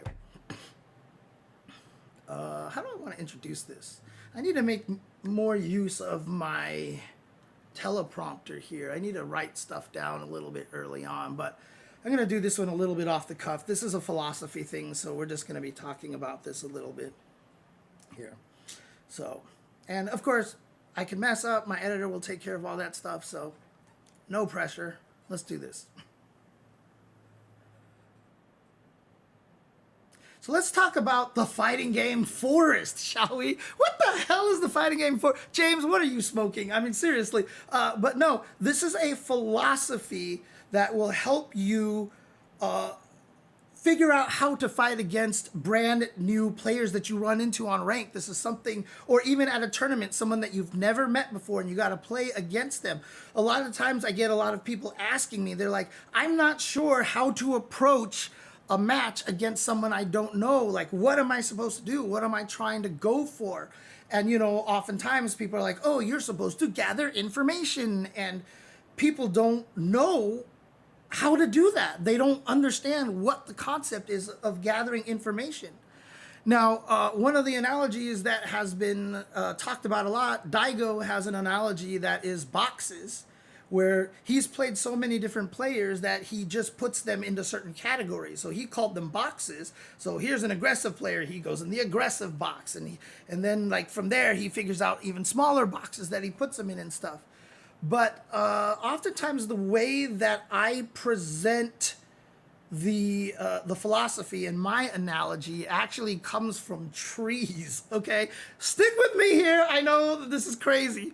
This is crazy sounding, but it makes a lot of sense, because every player out there is going to be extremely, extremely unique. And your goal is to try to figure out, to the best of your ability, within a very short amount of time, what kind of player they are. And the reason why I use this tree analogy is because you can almost picture everyone on a tree, every player out there as a different leaf on the tree. And you start basically as soon as you enter a match. The first thing you do, if you don't know anything about that player, is you have to use your character knowledge here. So, for example, like I play Kimberly. I'd be like, oh, I'm fighting this guy. In general, you know, it's good. If I fight a Sagat, I'll be looking for Tiger Knees, right? Like that's kind of the thing I'll do. I can run into a Sagat that never Tiger Knees, right? And then like, so that becomes kind of useless. But the whole point is, I have this entire forest and every tree is a different character. So when I start, if I'm Kimberly, I go, I'm fighting a Sagat, I'll go find the Sagat tree. And the trunk is all your fundamentals, all your matchup knowledge, and everything that you know about that matchup. But from there, what you are trying to do when you play a fighting game is you are trying to figure out what your opponent is, who he is, and or who they are, I should say, and how they like to play. Because in the end, all of the decisions that you make in a fighting game should be based on the fact that you understand your opponent's personality and you believe they are going to do that, or they are going to play this way, right? And so what happens is, the example that I almost always give, this is what I do, especially if I play Cammy in particular. Every time I fight against a Ryu, so I'm at this trunk, right? So I'm Cammy, I go, here's the Ryu trunk, and I have this giant trunk here, and the first thing I do, like I said, you're trying to gather information about your opponent. First thing I do, I backdash. Fight, backdash. And why do I backdash? Because I want to see if the Ryu player goes, oh, he's giving me space, let me throw fireballs, or where are you going? Let me chase you. And the Ryu just starts running after you like a crazed madman. And instantly from that trunk, if he goes back and throws a fireball, I immediately start going down the defensive projectile Ryu branch. Now I'm going down this branch. So this branch over here of crazy spastic Ryu, I'm not even paying attention to that part of the tree anymore. I've gone down this branch over here. And he starts throwing fireballs, and he's someone who always goes fireball, fireball, fake. Fireball, fireball, fake. And then I can go, okay, so from this branch, I'm going to go down to he throws 2 fireballs and then fakes Ryu, because you'll see Ryus do that a lot, right? Like, it's a very classic things that Ryus tend to do. But then all of a sudden you start finding out he's also a Ryu that jumps backwards in the corner a lot. And so from, even if it wasn't like the 2 fireballs or just like a good fireball game, you know, both of those branches will have their own branches for this guy jumps backwards a lot. And you start going down that branch and you basically start trying to build as much information as you can until you reach the leaf that is that person. And once you get there, you have a lot of information, and now you have the ability to more properly predict them. And again, this is not an easy thing to do. This is not an easy way to play. This takes a lot of practice, and this takes a lot of learning, okay? Because what you have to learn is you have to pick up on the cues that give you that information, right? So for example, my example of backdashing against the Ryu right away, that's something that I've learned over time. I just started doing that because I wanted to know the kind of, because in Street Fighter V, bro, some of those Ryus are crazy. Like, you start the round backdash and they're just like, whoa, sweeping, jumping, and you're just like, okay. And then there's those Ryus who go back and they play really defensive. And, you know, I fought a Guile one time in, I think it was Street Fighter 6, or it might have been Street Fighter 5. I think it was 6. I fought a Guile and I was like, okay, here's what I normally do against Guile. And then the Guile never threw a sonic boom. Like, he just dashed at me and jumped at me and kept so-batting and never played the fireball game. And he beat me because, like, I wasn't ready for that, right? Like, I was so stubborn, and this is important to know as well. Even if I backdash at the beginning of the round and Ryu goes back and throws a fireball, I'll be like, haha, this is one of the defensive Ryus. I'm going to go this way. And then I jump over a fireball and I'm like, okay, he's this kind of Ryu. And then all of a sudden the Ryu turns into this crazy offensive monster. You have to be smart enough to go like the skid, like the, and then you back out of the branches and you go, actually, I was wrong. He's kind of a crazy guy. And so you got to go back all the way out, go down the other branch, and continue from there. And that's how you're going to learn to beat people. So when I played this Guile, I was playing, okay, this guy Guile is always defensive. So I just went down this branch, and then he started attacking me, and I never reversed out of that branch. I just kept expecting him to play the way that I think Guiles would play. And so he blew me up. I never backed out and went down the other branch. You know, in Street Fighter V, another example I give is I was fighting a Balrog, a boxer. And, you know, I'm sitting here, I'm trying to do frame traps, I'm trying to do tick throws, I'm trying to do all this stuff. This Balrog would not ever sit still. This Balrog hit crouching light punch. Like, he must have had that button on turbo. That's what it felt like. Because anytime I gave him any space, he hit it. And so I went down that branch. I was like, da-da-da, and he would hit me with the light punch. I'm like, whatever. I want to still try to tech this. And he just kept hitting me. And I eventually lost the set because I was too stubborn to actually readjust, go back down, and go the other way. Then I kept playing. I was streaming this, and I ran into the same Balrog. And I did the same thing. I went down the branch of, you know, this guy's not gonna mash. And the first time he hit me with the light punch, I was like, oh, wait, this is that guy. And I did the skid, went right back down, and I went straight into my anti-mashing technique. So I went to, you know, it's the boxer tree, but I went down this path of how do I stop mashers, which it's going to be a similar branch for a lot of other characters. So literally there was like 2 rounds in a row I won by I was using Lucia. I did crouching medium kick into burn kick, which leaves you plus. So if he mashes light punch, my crouching medium kick beats him. And I just looped it. It looked like an infinite combo. I did crouching medium kick, burn kick, crouching medium kick, burn kick, crouching medium kick, burn kick, crouching medium kick, burn kick. And he just died because he never stopped hitting crouching light punch. But what I did was I adjusted myself on the tree and I went down the right branch. And this is what you have to do when you play fighting games. Every time you run into somebody new, you have to start at a base. And if you fought the person before already, you already can go down all the branches and you're like, this is this kind of player. Oh boy, like Knuckle Doo and Dual Kevin and Punk, they know each other. Like they know where to go already. But if you're fighting someone brand new at a tournament or ranked, this is what you have to do. And so you fight them, you use your base tactics at first, and as you play, you start building up knowledge. And so now the question is, how do you build up knowledge? What are things that give you knowledge? And it's just every thing that you understand about your character and how to open people up and how to mix them up, right? So one of the first things that you want to do, so this is also something that I do a lot, is that when I play somebody online for the first time, I will go for a lot of throws very early on. Like very early on, I will go for throws because I need information. So if I do like crouching light punch, and then I just walk up and throw, or cross up into throw, or Oki situation into throw, I will lean towards throw the most. Why do I lean towards throw the most? Because early on in rounds, in games, if the opponent knows you're going to throw, there's very little damage they can do to you. You might get hit by an ODDP, whatever. They might tech your throw, whatever. You know, like you can see it like, he guessed I was going to throw and he teched it and you're mad. No, that's information, right? So I'm going to throw him, he techs it. I'm going to throw him and he techs it. And then I do a media attack and he blocks it.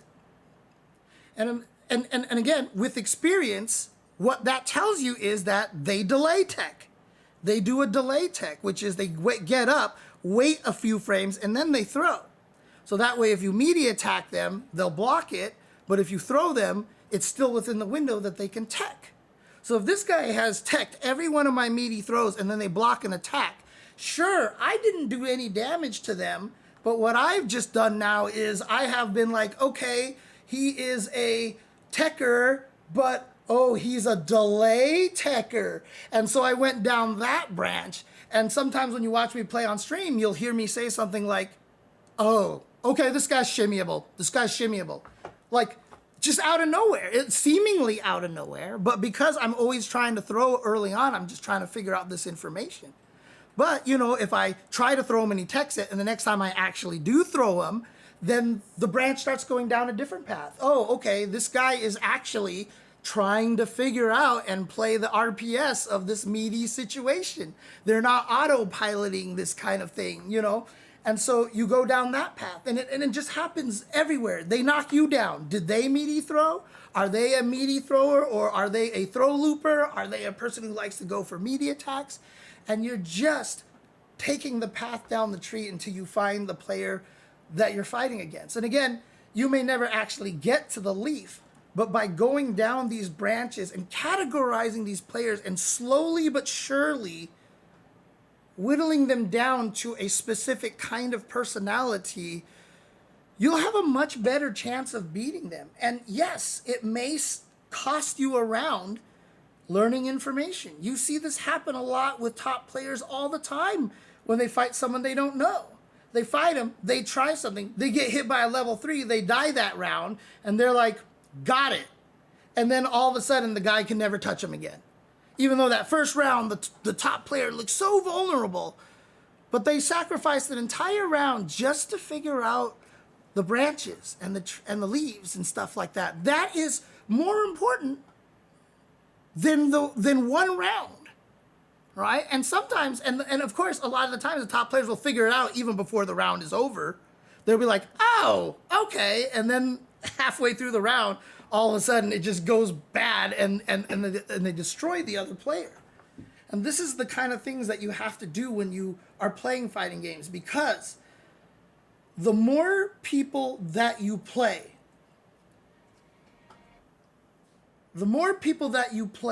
you will be surprised at how when you start figuring out their personality, that other players play the same as that. It's really weird. Like with Daigo's example of putting people in the boxes, it's so true. Like you'll find out like, oh, there's this guy, like here's the standard, you know, mashing jab or mashing heavy punch Jamie player. And as soon as you fight enough of them, you also know kind of ahead of time that this Jamie is probably also going to be a random palmer, a jump dive kicker. And so like you really just start being able to skip steps, because once you start being able to pick up on a lot of that personalities, it kind of fast tracks you into a certain place. And so it can really help you learn to beat people right away. Because the thing is, you have no information. And like I said, everything that you do in a fighting game should be based off of some knowledge that you've gleaned from your opponent. If you're just throwing things out there, I call it hopesies, right? Pushing buttons because you're just hoping that they run into your button. But if you notice that this guy is a panic crouching medium kicker whenever you get into range, then you will walk partially into the range, walk back, watch them whiff, and whiff punish them. If you notice that this guy is like scared guy who doesn't ever do anything, then you could just walk up and throw him, or walk up and shimmy him from far away, etc., etc. You have to play the game so that the decisions you make are based off of what you know your opponent likes to do. If you don't know anything, yes, you start with character, matchup, knowledge, and what do I do to gain information. So like I said, for me, and a lot of times, I just try to throw them right away, because because the attack throw shimmy game is so important in Street Fighter V and Street Fighter VI. I will go for throws like 4 times at the beginning, and they might tech it 4 times in a row. But that's information. I'm not doing damage. They're getting away and getting out of corners or like getting out of mix-ups, but I've gained information. And that's more valuable than the damage, especially early on in a 2 out of 3 set. If every set online was just one game, yeah, absolutely, just go crazy and just try to win the best you can. A lot of people out there will one and done, but a lot of people generally are pretty good about playing 2 out of 3. So depending on the character that you're using, obviously.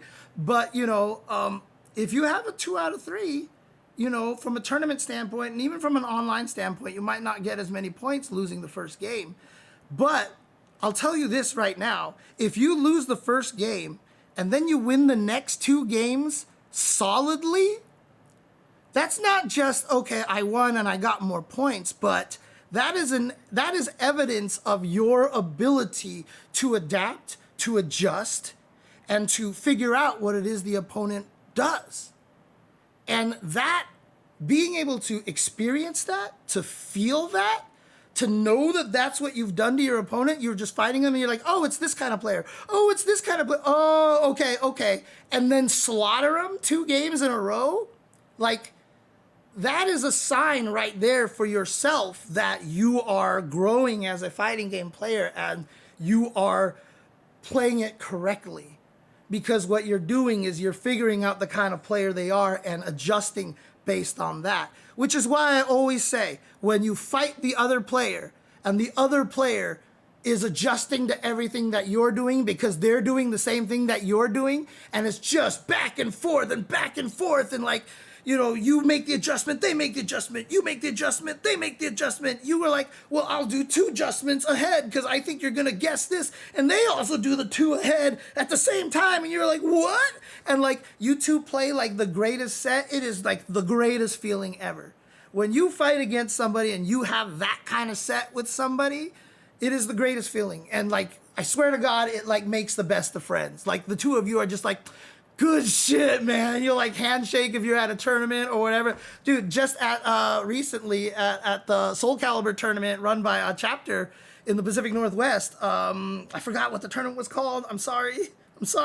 But like 2 people had a match where they ended up both being back turned and they just dodged each other like 7 times and it ended in a double KO on the last round. And after the match was, like, after that match, they had more matches to play, obviously, but they were, like, laughing. They just turned and they shook each other's hand. Fates Crossing, thank you. They just, like, shook each other's hand and were, like, laughing because they were just like, yo, that was so good. Because it really feels that way. When you fight against somebody, who are making those kind of adjustments and trying to learn you at the same time you're trying to learn them. It is the greatest feeling ever. It is honestly like one of the best feelings ever. Because then it feels like you are playing some fighting my games, That's what it feels great. But that's basically what the fighting game Forest really is. If you run into a person that you have no idea how they play, you've got to start somewhere, and that's what the trunk is for. That's what the trunk of the tree is. It's the character matchup. If I'm Kimberly and I fight against JP, I'm like, okay, I know I can fight the JP from a screen away, right? Like, I know that he has to be scared of that. And sometimes I'll do the run slide just to establish it, even if he might jump back and kill me. But I just want to see what he's going to do. And, I have ways to stop that too as well. Some sick tech that I do with Kimberly that I've never seen anybody else do, but it's some sick stuff. But, like if I fight a JP, I will immediately go into, the character matchup. If I fight against certain characters, I'm like for example, if I fight against Manon, I'm just like, I can't be aggressive. Kimberly cannot beat Manon neutral. You have to find your way in, and that's how you beat Manon. You have to get her into the corner and beat her up. So at the start of the round, I will immediately go into very careful, defensive, trying to see how, I will just walk in and out of range. I want to see if this Manon will go for the low pirouette to hit me low, or leap in or jump or whatever. I need to see what kind of Manon player it is. But I will always start careful because that's my matchup knowledge. But I could run into a Manon that is just jump crazy. She just jumps all over the place. And now my whole okay, play defensive, try to play footsies, try to whiff putt. You jumped, and then now you just play the crouching heavy punch, run cancel, what side am I on game against her, because that's how you take advantage of that. And that's the other thing too, is that you have to know your character well enough that when you start going down the branches, you have solutions for the branch that you're in. So if you do fight someone who jumps at you a lot, right? There is the option of just DPing them until they die and just DP. But with Kimberly, if I know they jump a lot, I'll crouch fierce, run cancel, and now I have them in a left-right mix-up. Unless I'm fighting Luke or Ken, and that's part of the trunk, because they have jump attacks that reach far enough that they will beat my crouching fierce a lot. So I have to Tatsu instead. But of course, my Tatsu is an air invul on the first frame. And anyways, that's not the point. Stop, James. Stop talking about Kimberly. Okay, so, that's the whole point, right? You have to know the solution for the branches that you go down. And you will go down branches where you don't have an answer. So one of the people that I was talking to about this, had a match against another player, and the player just was insane. And the opponent was insane, and they didn't know how to stop that.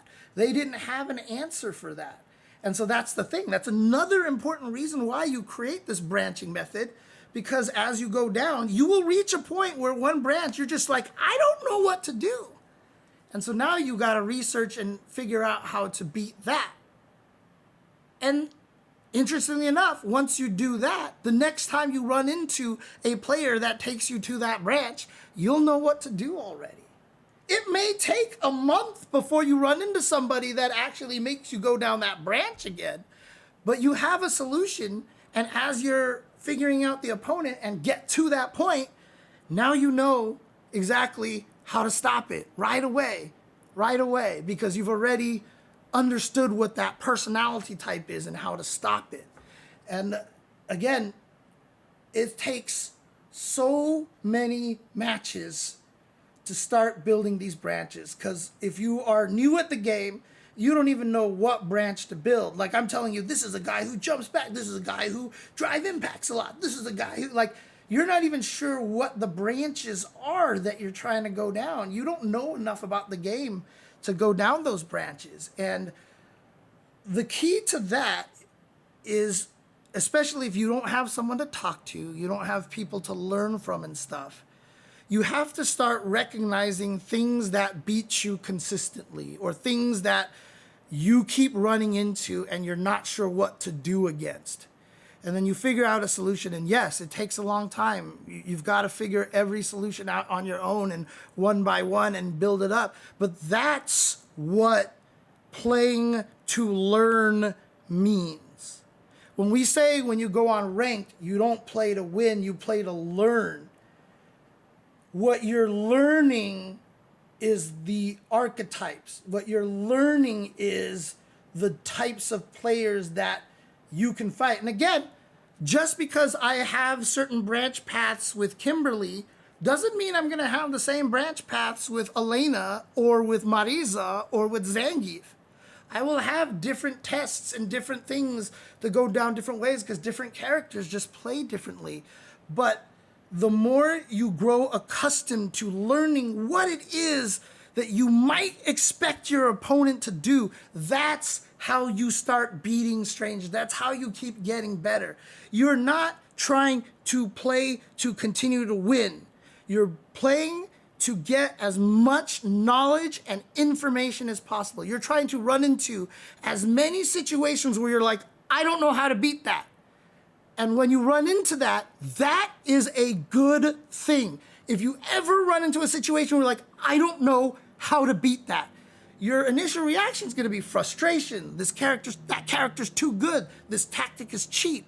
But what you should immediately do is, I don't know how to beat that. Cool.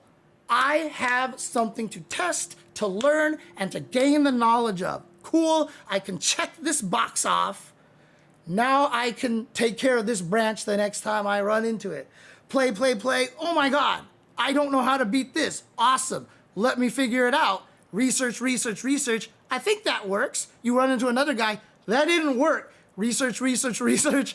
Oh, okay. I think this will work. Fight. And then you go, yeah, okay, cool. And now every time you run into a player that does that, it doesn't bother you anymore. There will be some times where you're like, I can't find a good answer. And you might be right. This is what is known as a bad matchup. That's what creates bad matchups, when there are some situations which are just overwhelmingly positive for the opponent. Like, that's just how it is, right? Like, so when Kimberly gets stuck in the corner, like, and she fights like Ken, like, she's just kind of screwed in the situation. There's no real answer for that. That's what creates bad matchups. And so you just learn how to fight everything else and try to make sure you don't get put into that situation. Hard to do because Ken has corner carry of the gods, but that's a whole nother story. But the whole point is that when you are playing ranked online, you are trying to judge the person's personality, and every time you run into something that you are not familiar with, that is a new branch.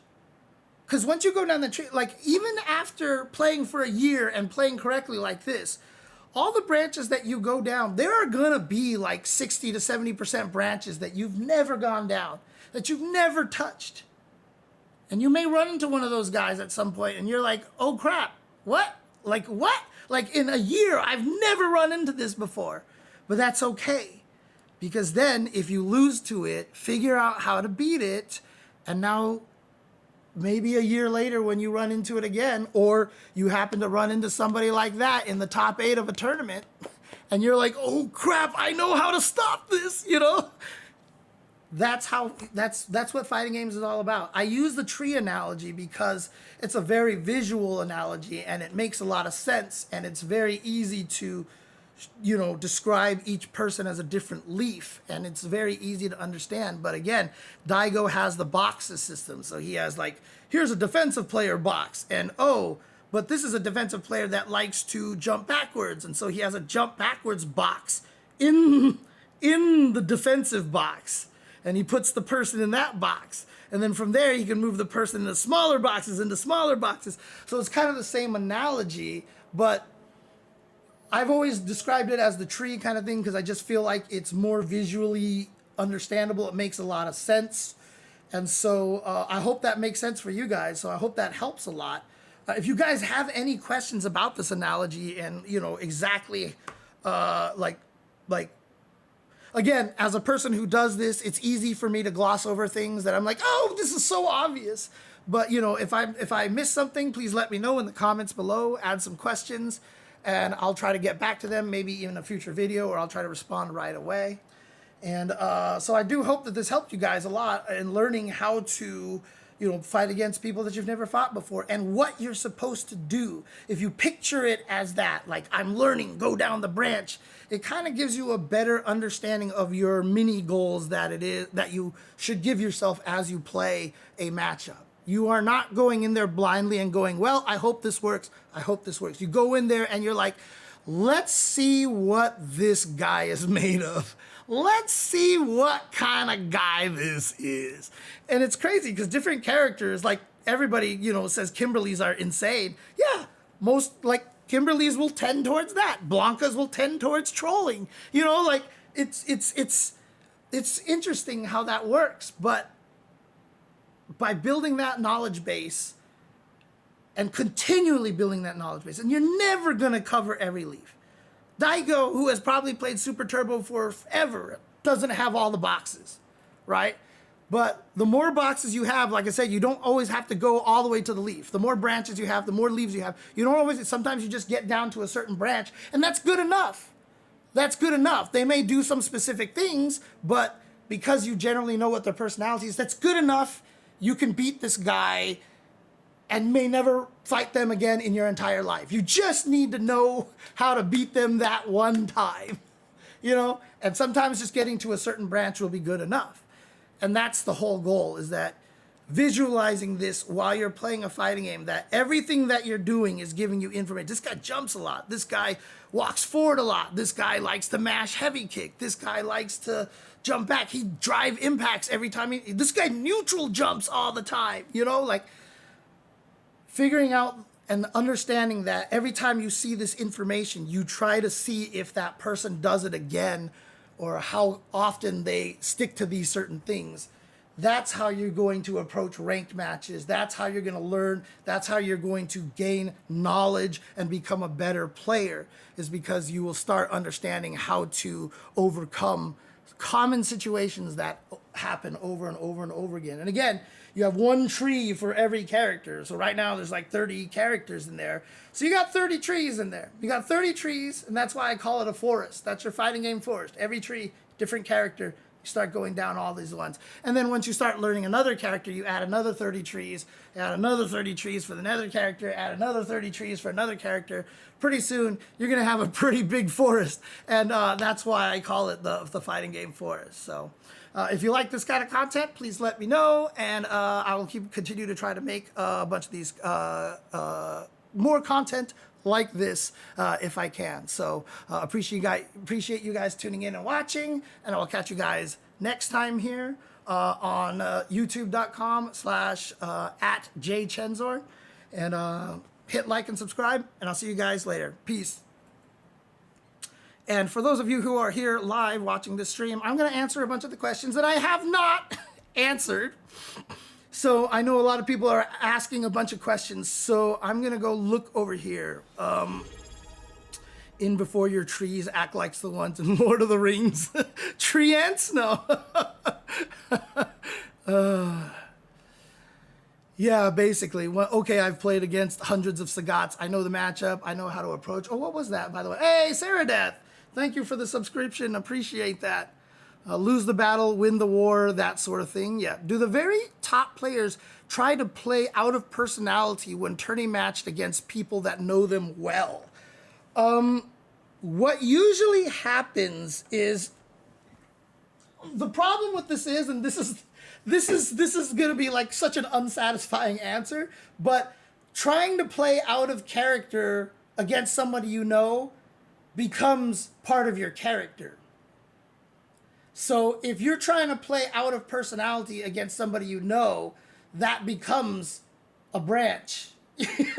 you know, that person goes down that branch. What usually happens at the top level is that both players have 90% of the knowledge of what is possible, and so now you're just playing the mind games with them. I know in this situation that you know the counter to this. I don't think you're gonna think I'm gonna do this when I'm doing this. And they're so good at changing that they don't have the patterns. Although, when you hear top players talk about other top players, they're always like, oh yeah, dude, he backdashes all the time here. Oh my God, this guy always DPs in this situation. You know, like, you'll hear top players say that about other top players. So even top players aren't adverse of falling into patterns. But when you get two people who are really good, like the Psycho Blaz matches, like I was talking about earlier, like, it really just is that oh, shoot, oh God, yeah. And that's why it ends up great. And that's why it ends up like you just have this wonderful match. You know, the problem is if the game, you know, is more limited in the options that you have, and this is where a lot of the critique of Street Fighter 6 comes in, is because the attack throw shimmy game is so strong and it works just about for every character. And so the defense is weak in Street Fighter 6, so that even if you make the right decision, oftentimes you won't be rewarded for it, you know, hugely. But if you're wrong, you die. And so that's why there are a lot of the top players out there who are like, this game is just guessing. I hate this game. You know, like, there's a lot of people who are very aggressive towards it. And again, I've been saying this for a long time. You know, a lot of people get mad at that, but a lot of fighting games do that. So what's the difference?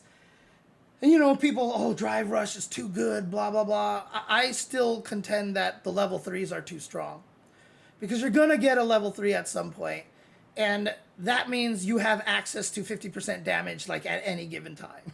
Right? Like, you're going to get at least 40% damage on somebody at any point in time. So every time you make a mistake, like, if it was just, oh, I made a mistake, small damage, let's go. That's where you start getting more into Virtua Fighter. Because Virtua Fighter is an extremely RPS-based game. So much RPS. But outside of the super hard reads that I get, like this big launch, a lot of times it's just pow, pow, knock you down into an immediate RPS again, into another RPS, into another RPS. And when you're wrong, you're like, oh, I'm wrong, keep fighting. Oh, I'm wrong, keep fighting. Oh, I'm wrong, keep fighting. But the problem in Street Fighter 6 is like, I tried to throw. Oh, you shimmied me? Oh, I just lost 60% of my life. I died. And you can always do that because of level 3s. And the thing about it is, level 3s are almost guaranteed. Unless you get slaughtered, you will have a level 3. So at some point in round 2 or round 3, you will lose like 60% of your life. And so, like, it's a guaranteed thing to happen. And that's what makes it so strong. And that's why, oh, I got perfect parried, no problem. It scales the damage right out. Oh, wait, level 3's minimum scaling is 50%? So I'm going to lose 2,000 damage anyway? Oh, so they're going to hit me, drive rush cancel, hit me, drive rush cancel, hit me at level 3, and I still lost 4,000 life. Oh, great. Okay, so perfect parry is supposed to scale, but I lost 4,000 life off of that, so getting perfect parry sucks, right? Like, everything is compounded. Oh, I checked this drive rush. I checked this drive rush. I missed this check. I got hit into level 3. I died. What? Right? Well, that's because you can't do as much damage checking their drive rush as they can. If they hit you with the drive rush, it makes drive rush feel worse because they have the ability to do 60% damage to you if they hit you with it. So again, I really, really honestly think that the level 3s are the problem with the game. If you took level 3s out of Street Fighter 6, you would have a completely different game. And I think all these mechanics that everybody hates wouldn't even feel as bad anymore. Yeah, throw loops are stupid or whatever like that, but why are you so scared to tech? Why are you so scared to tech? Because if you tech, you lose 60% of your life. So that's why you sit there and get thrown over and over again. That's why throw loops are strong, not because throws are cheap, but because if you try to tech, which is the best way to counter them, and you're wrong, you die. But if I could actually tech and get hit and only lose 20% of my life, you would tech more often, and throw loops wouldn't be as strong. You know, that's just really how it works, you know? I really think the problem with the game is the level 3s. And I know some people have told me that they don't agree with me, but again, that's the beauty of fighting games. Theory Fighter, it's the best. And I really, really think it would change the game a lot. Almost all of the mechanics wouldn't feel as bad if you didn't combo into a level 3. You can also fix this by making it so that another technique uses super gauge, right? Because like I said, a level 3 is all but guaranteed in almost every game for both players. One time.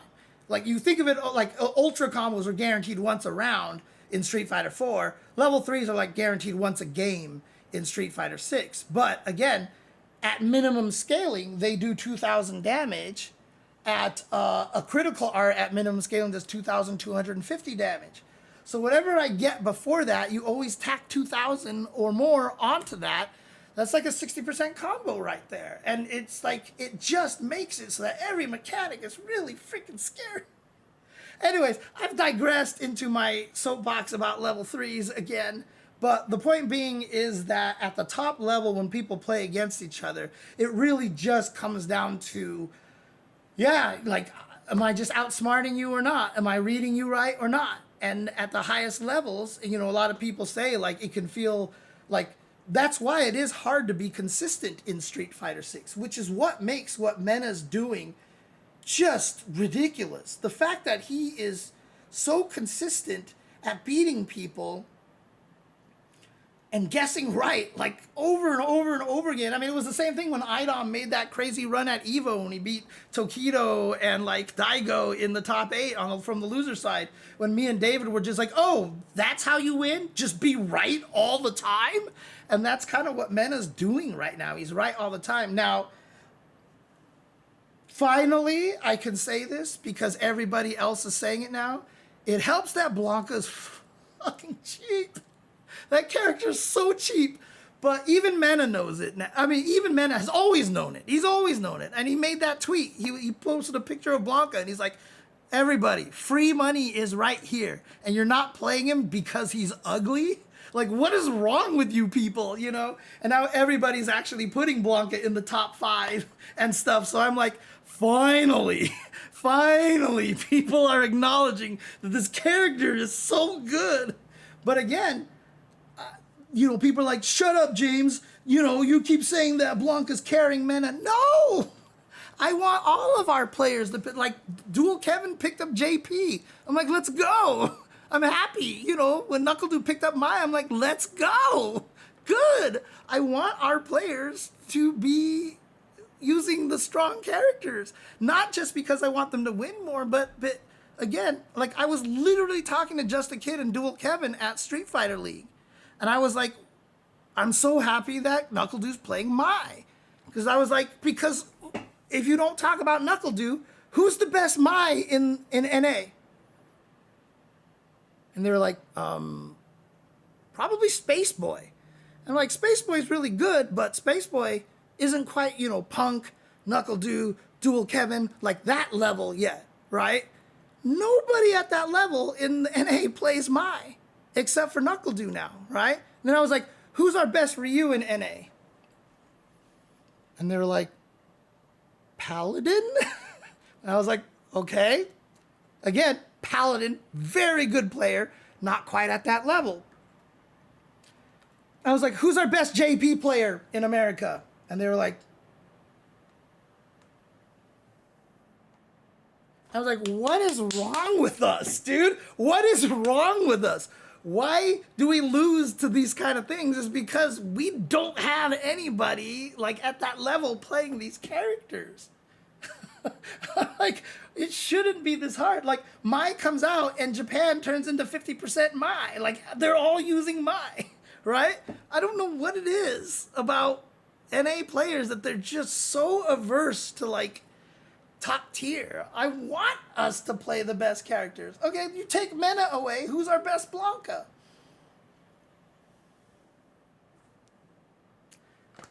Of course Mena's gonna kill us all. Of course Mena's gonna kill us all. Because Mena also doesn't play online a bunch. He doesn't want to get downloaded, so he doesn't fight against a lot of the players. He doesn't let a lot of the players fight as Blanca to learn how to fight against him.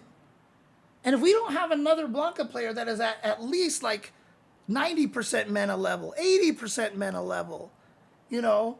And there's a lot of good Blankas out there. I'm not saying that they're not, I'm just saying that that's meta. Meta, like 80% meta means you might be like top 10 in the world already, right? I mean, seriously. But we don't have a lot of those players out there. So I'm not saying Blanka's carrying Mena. I want Mena to play a good character. I've been wanting him to stick with Blanka forever. Even in Season 2 when he got nerfed a little, I was like, don't drop him. Keep playing him.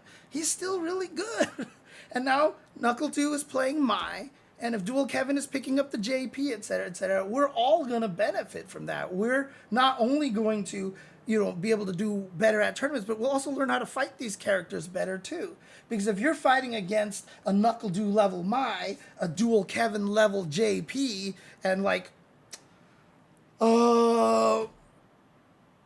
another one of our biggest top players using Ryu, like, that's just going to benefit us all, dude. That's just going to make us stronger overall. So that's how I feel anyway.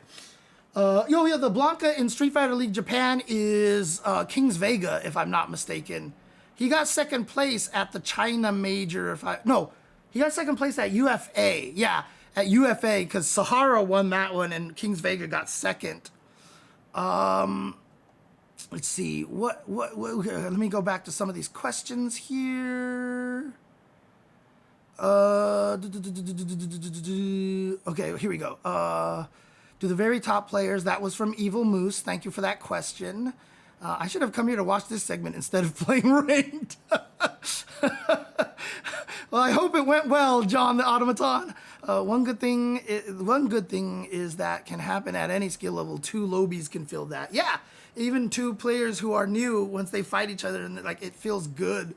If I recall, you described such an experience fighting a Mei player in Guilty Gear Strive. Yeah, that was one of my favorites. We were playing, and it's just like he would start doing something and it would blow me up. And then after like a round or 2, I would come up with a counter to it. And all of a sudden I would start blowing him up for doing it. And then like a round later, he would figure out a way to blow up the thing that I was blowing him up with. And then it just kept cycling. And this was just somebody, I don't even know where they were. We were just playing in one of the hotel lobby floors. And after the match was over, like, the 2 of us, like, he had to leave, so he stopped. We played like a good 25, 30 matches or something like that. And afterwards, even though he had to leave, we just stood there in the hotel lobby playing the bowing emote. Just constantly. We were just both bowing at each other for a good like 5 minutes, dude. Like, we were just like, good shit, good shit, good shit. And then we finally left. But like, when you have that experience, it's just one of those, like, it's so fun when you have that kind of experience. So, JNV asks, what if you have a bad or no DP? Do you parry? I don't remember what the context of what that was. So, for example, I have heard that Blanka's anti-air is not that good. Am I wrong? Or how would Blanka do against frequently jumping opponents who have heard that Blanka's anti-air is bad? Okay, well, we won't use Blanka because Blanka's anti-air is ridiculous. He might have some of the best suite of anti-airs just because of standing heavy kick. Standing heavy kick is just I don't know why standing heavy kick is as good as it is. I don't understand.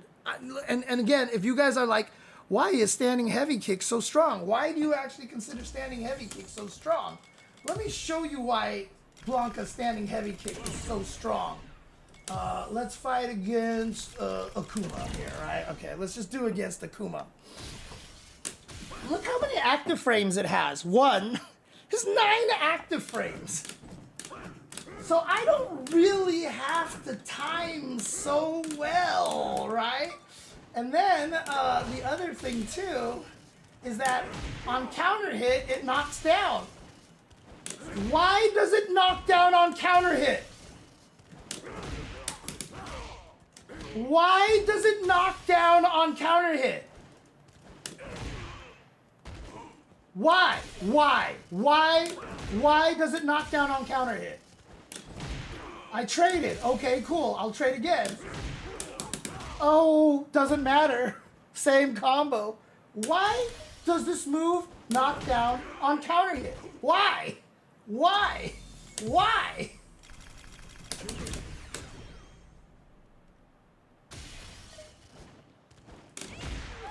Does it knock down? Whoops. Oh, and I lost. Oh, I lost again. For those of people who say Kimberly's anti-air is too good. Doesn't knock down. Watch this. Oops, let's do it this way. Punish counter. Oh, my punish counter doesn't knock down.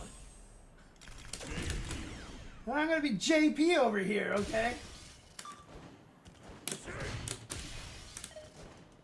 Good anti-air, doesn't knock down.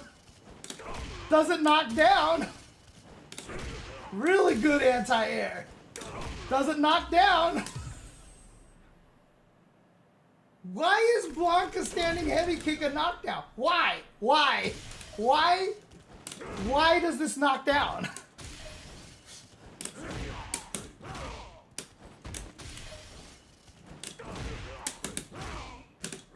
Whoops. Whoops, that's not fast enough.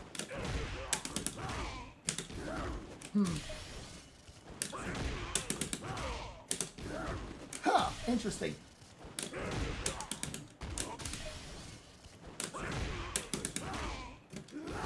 No, I knew heavy wasn't gonna hit.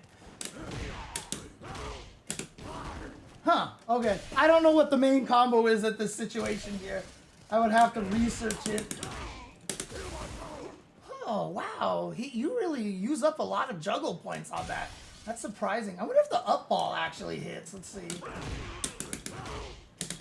Oh, there you go. Up ball just hits. Okay, there you go. But yeah, so that's that situation. But the main question is, what if you don't have a good anti-air? What if you just don't have a good anti-air? Then what are you supposed to do? Right? So I thought of a character that doesn't have a great anti-air. And I can't remember who. Oh, Marisa. Marisa doesn't have a great anti-air. Right? So what if you do against somebody who jumps a lot? I mean, the thing about it is, in general, you can always find a solution, right? So, like, this is a pretty decent whoops, not that one, medium one. That's a pretty good anti-air, right? I can do this. Cool, and I get a combo off of that, right? So, like, hey, that's really cool. Isn't that a great anti-air? Not always. Right, so that's the problem with that anti-air right there, is that at that range, it just doesn't work, unfortunately.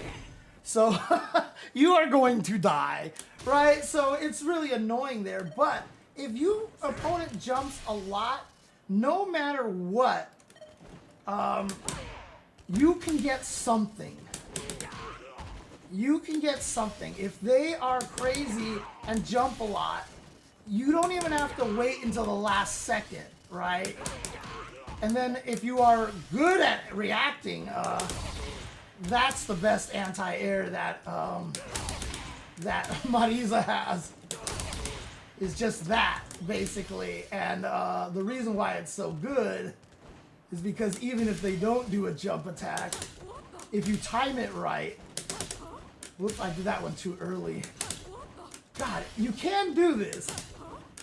And I've done it before, but I am doing this too slow, I think. You can grab people even if they try to jump. And, God, I've done this before. Why can't I do this right now? Oh, there it is. There it is. I just don't remember the timing of it. Oh, it's way later than I thought. Okay, it's way later. There you go. So this is actually her best anti-air. But as you can see, the weakness is that if you don't time it right, you will die, right? And so it's not the greatest of anti-airs, but it works really well because even if they do something like so, and you try to throw and they actually kick you, it activates the Scutum attack like that. So that's the nice thing about that. But no matter what, even if you are, like, let's say you're not good at anti-airs, right? Like, let's just say you're just bad at getting DPs out really fast. Air to air is almost always going to be a really good anti-air if you are not because most of the time when people want to hit you, they're gonna jump kick very late, you know, stuff like this, right? So as long as I just know that that's what they're gonna do, like, you know, if they jump a lot, you know, you can get all sorts of crazy things like that, right? So like, all right, like I said, I can just do this, or you know, if you know they're gonna do that, go to the other side and punish their landing phrase. Whoops, I shouldn't have held the button. You know, go to the other side and do stuff like that, right? There's a lot of things you can do if a guy jumps too much. So if you fight someone who jumps a lot, you don't always have to do the traditional anti-airs. And you'll see it. Marisa players, like, you know how I told you, like, certain characters will go down certain ways. If you fight Marisa players, they are the best at doing this. Like, you guys know this. Any of you have played online at all, you know that this is what Marisa players are really good at doing. You jump at them and they just hit you like this. It's really annoying. But Marisas are very, very good at that. And so again, like, even if your character doesn't have a good anti-air, there will be a way for it to work, basically. Let's see here. For example, Blanca's, yeah, you should watch the Perfect Legend video he made on learning. It's short and very insightful. I probably want to, but right now, like, I'm trying to stay away from that stuff, not because I don't think that their stuff is good. It's because as I'm trying to create these lessons and stuff like that, I kind of want to keep my philosophies and my ideas straight, and because there's a lot of content that I want to write, and so I want to write it so that I'm not like, if you've come to fight, then fight. that I'm not necessarily affected by other philosophies and stuff like that. Because my brain gets easily distracted and stuff, so I want to stay focused on it. After I'm done doing a bunch of this stuff, maybe I definitely will go and do that. And yeah, please, if you guys can donate, would really, really appreciate it. Not gonna lie, a part of the reason I started the World Warriors project years ago was to make a resource for me to use to study that stuff. Yeah. How do you remember the whole tree? Do you like write it down? That's a very, very good question. Some people do have to write it down. Some people you'll see in the tournaments. And they'll go look through things and stuff like that. I'm terrible at writing things down, so I generally don't write things down. But that's also why I get beat up a lot, because Street Fighter 5 and 6 are very knowledge-based games. Like, when you play Super Turbo, the amount of knowledge that you have is a lot, but, like, compared to Street Fighter 5 and Street Fighter 6, like, like, you don't even, like, the amount of knowledge you need in comparison.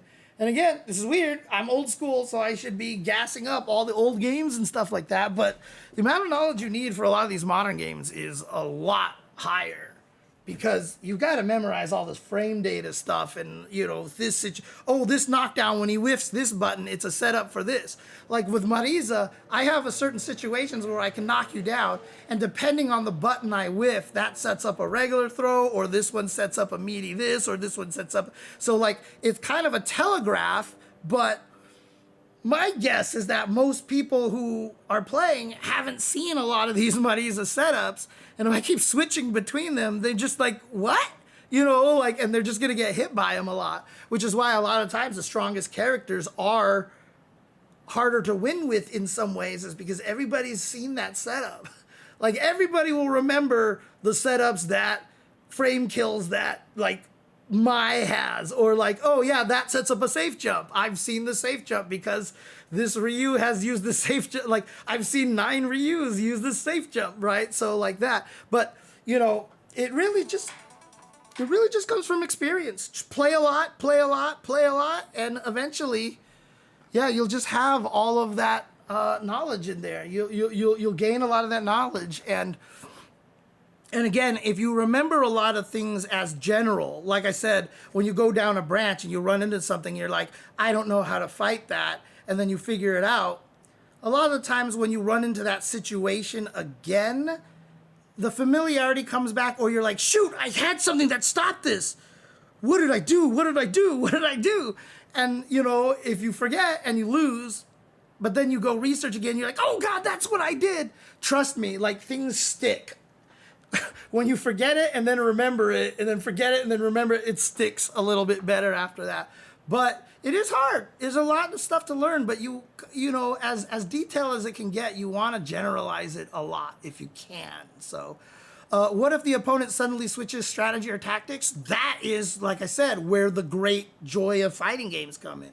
When if I fight somebody and they do something to me and I figure out a way to counter it, and they counter my counter even before I hit them the first time, I'm usually like, oh, good shit. You know what I mean? Like that's actually really cool. Like sometimes I'll fight somebody and they're like really defensive, then all of a sudden out of nowhere, they just like throw out crazy attack and they hit me. I'm like, oh, good job. Because you see that a lot, even at top players. They'll be like, timer's running out, they backdash, and then all of a sudden like do a Jamie lunge palm or something, and you get hit because obviously you're like, oh God, this guy's trying to run away and run out the time. So the guy then switches from being, you know, trying to run out the clock to careless offense almost out of nowhere because they just know people aren't expecting it, right? So like if people switch strategy or tactics on you while you're trying to figure out how to beat it, that's a good player. And if they beat you, you have to say, you're better than me. If a person can switch tactics so that you can never get a beat on what they're doing, you have to say, good shit, you're better than me. That is how I broke one of my walls in Street Fighter, because I played Alpha 2 against a guy, and all he would do, I've told this story many times with M. Bison, was just Devil's Reverse in the corner. And I was using Birdie, and I couldn't get into him. And then finally I was like, oh, wait, you know what? Next time he does that, I'm going to do Birdie Super, where he hops over and, you know, punish him for doing that. And so I walked up to do that to him, and he never Devil's Reversed again.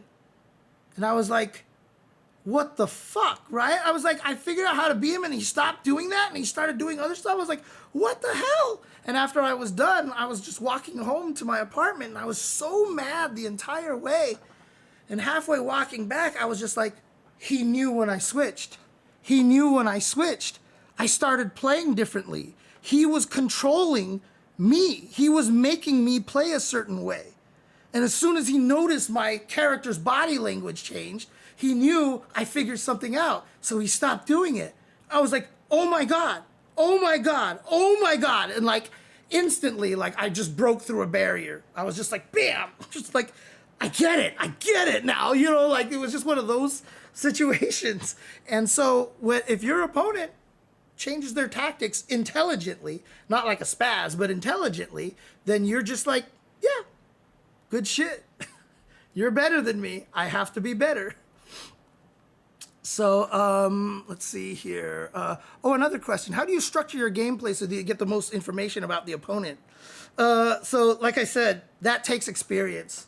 That's just one of the things that you want to learn. Like I said, I simplify it down very early on by just trying to go for a bunch of throws, you know, whenever I get offense, because I just want to see how they tech. I just want to see how they try to avoid throws a lot of the time. And I'm wrong a lot of the times, and I end up losing stuff because I just, you know, get stubborn on things, because I tend to do that, because I get tunnel visioned on things very easily when I'm playing. But that's just something that you have to learn. Like I said, it's going to be different with every character. So for example, with Zangief, one of his main goals is make you block the headbutt. Because once you block the headbutt, it's a true 50-50 at that point if you don't have an ODDP. Right? He's going to headbutt, and he's either going to SPD you or he's going to down forward hell stab you. Right? Those are the two options.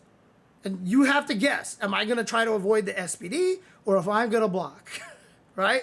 Now for Zangief, going for the hell stab is the safest thing, because if you're wrong and they block it, no, you're still kind of winning, because you're going to drive rush cancel it anyway. So you get to stay in their face. So you like with Zangief, if you're fighting against someone, you're going to headbutt, hell stab, headbutt, hell stab, headbutt, hell stab. And like if you keep hitting him, then you're like, this guy's really terrified of SPD. So I'm just going to keep doing this, right? But that's one of the things you learn, right? So like with Zangief, you're like, okay, well, this is a great mix-up. This is what, and so like I said, I hinted at this during the formal part of it, but you know, if you know what your mix-ups are and how to get into the mix-up, so a great one for Kimberly is light Vagabond Edge. After light Vagabond Edge, that's a mix-up at that point. I'm +2. I can crouching medium kick you, that'll stop you from jumping or backdashing or walking backwards, and I get to loop it. Crouching medium kick, stand light kick into elbow again. If you block it, that's it. I've lost my turn, whatever, but I can go for throw, I can go for button, I can go for shimmy, but you know, a lot of times I'll just go for crouching medium kick because even if they block it, which meant I probably could have thrown them, I'm still +1 in that situation, so it's still a little bit harder for them, you know, but you know, that's the information that you try to gather in that situation because that's a Kimberly mix-up. So you'll play your normal game, but when you land something like that, you start gathering that kind of information. But you also want to gather the information of what they do in neutral, et cetera, and that just, like I said, takes experience, right? Because you'll fight somebody who just keeps hitting buttons because they get scared anytime you get close. And then you'll fight people who don't hit buttons at all, and that's information. So if you walk into the range of their crouching medium kick and they don't hit a button, you're like, oh, this guy's kind of scared. Or if you do anything and the first thing they do is just start walking backwards, which happens a lot against Kimberly because it's a really good tactic against Kimberly, like you start learning, oh, this is a walk back kind of guy, right? You know, you pick up those situations through the experience of playing a lot of matches. You start recognizing what are the very key moments that these decisions where you are forcing the opponent into having to make a decision. And that can be as much as walking into the range of their crouching medium kick or landing a cross-up or knocking them down and being plus whatever. All those situations where you're forcing the opponent to make a guess is kind of where you want to start building a little bit of that information. If you fight against the spastic neutral jumping jump backwards guy, when you get close, what do? You can just walk up and block. And even if they do nothing or they do something, or if they sweep you because you didn't block in time or something like that, it's fine. You're building information. But, you know, it's every single time that you put the pressure on the opponent to make a decision to do something, that's kind of where you're starting to gather the information. Now, there are the broader categories like backdash, does the Ryu throw fireball or chase me? Then I put him in the offensive spaz Ryu or the defensive fireball Ryu. You know, like I said, but you're wrong, you can go down trees or whatever like that. So there's stuff that you can get, generic things like, do you delay tech? Do you just take throws all the time? I've fought people that just take throws. Like they just will not try to tech a throw. And so I'll just keep throwing them. You know, like those are generic things that work all over the place and can help you early on while you're trying to figure out how to learn what they're all about, right? So, that's kind of what you want to do. Structure your gameplay so that, again, you're not necessarily trying to win right away, but every time you get something and are able to put the opponent into a situation where they have to make a decision, note what decision they make, and then if they keep doing something, like let's say they keep neutral jumping, and so you walk really close, and then they stop neutral jumping, or they land and immediately hit crouching medium kick or something like that. If they do it one time, use your same option again. Even if you know there's a counter to the neutral jump, use the same option again. See if they do the same thing. And if they do, that's a pattern. Now you've detected a pattern out of them, you know? And so like I detected one guy likes neutral jump and then drive impact all the time. I got hit by it twice, and then I actually could react to the drive impact the third time because I literally knew he was gonna do it, right? So that's kind of how you would structure your gameplay to learn, in a way. Let's see. Would you say there's value to doing options you wouldn't normally in attempt to mislead an opponent's perception of you? James, switch the cameras. Oh yeah, I guess I have been on this one for a little bit too long over here. That's a good call, Zilcho. It's a good call. Which is valid doing options you wouldn't normally in attempt to mislead the opponent's perception of you. Using EXDP on the first knockdown, for instance. Yeah. I mean, using EXDP early on is a very common one because you want to establish that you can do that because, again, at the start of a round, the opponent's not going to kill you for doing it. You get an EXDP blocked in round 3, you are dead because they have a level 3, right? You do it at the beginning of the round, they might hurt you pretty badly, but at least you let them know. That is a very common thing, is to let people know that you're willing to do crazy things sometimes, you know. Would you do stuff even if you do stuff that's out of character or like you're trying to do something to mislead an opponent because you guys have never played each other? Yeah, you can. Yes, absolutely. So the one example I always give is in Street Fighter 4, Akuma standing heavy kick was 2 hits, safe on block, and Zangief couldn't crouch it, so he would block both of it. And so when I fought an Akuma in a tournament, he would throw a fireball, I would jump over it, and when I land, he'd standing heavy kick me, and I'd block it. And it was annoying. It's an annoying tactic, but I was still winning. Like, after I blocked that, I would get in, I would find ways to win. And so I just kept jumping over the fireball and letting him stand and heavy kick me. And I block it every time. But I was like, whatever, especially because we didn't have any blocking gauges back then. So it was whatever. But I was intentionally playing incorrectly to let him feel like that was a good thing to keep doing. And then I was like, well, I'm still beating him, so I don't need to take advantage of this pattern yet. I'm going to take that pattern, I'm going to put it in my pocket right here. And then basically I got to the point where I was on match point. He had a tiny bit of health left. And I was like, okay, now I can kill him. So I just did empty jump over the fireball, landed with EX green palm. I pulled that pattern out of my pocket. And I empty jumped into EX green hand, knocked him down, and then just killed him like right away at the end. Or even the green hand might have even killed him. But, I was intentionally misleading the opponent by doing something badly because I wasn't losing. Now, if he was doing that and I was losing and I needed a comeback, I would have busted out the EX green hand a lot earlier. But I was still winning. So I was like, whatever. So I just let him do that. And in fact, I would jump over the fireball on purpose to let him keep doing that, to let him feel like that became a safe thing to do so that I could beat him easier at the end. So that's kind of a good way to do that. So I'm more okay with losing than sitting for 20 seconds in a combo. So I hate the drive bar more than the super bar. Long combos are annoying. They are for sure. What happens if someone has a target combo that starts with a reliable drive rush check? I don't know what you mean by that exactly, JNV. Can you expand on that a little bit?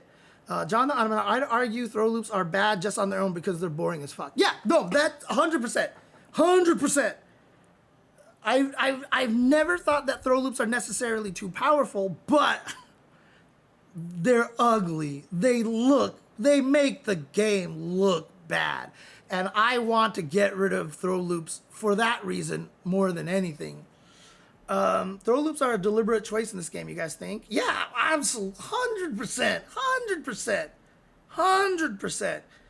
You could even argue in Season 1 that it was that way because the game is so calculated. This game is so mathematically calculated. Like the fact that Jury when she throws you and dashes is at the perfect frame data to throw loop you. It's not an accident. It's just not an accident. You know, like that's the best way to state it. You just know it's not an accident. So, oh man. So maybe make perfect parry scaling stack with minimum damage on supers. Like if you perfect parry into a level 3, your minimum damage is 25. So to Hollow, that's my fix on perfect parries.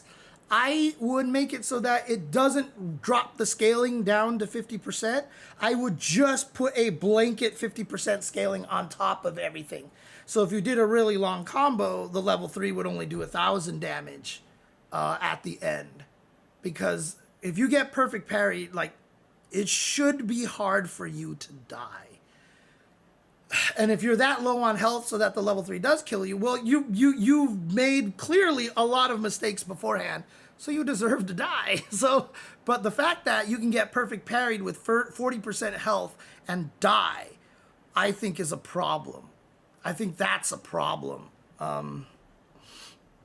Let's see. So Archer Carter, yeah, I kind of agree. Get rid of the 50% scaling, but I would do that and then put a blanket 50% on top of that instead. Some characters like Rashid or Ed almost never use level 3s in top competition because they use their level 2s instead. Yeah, absolutely, because you get access to them more and they give you really, really good mix-ups. Blanca is the same way.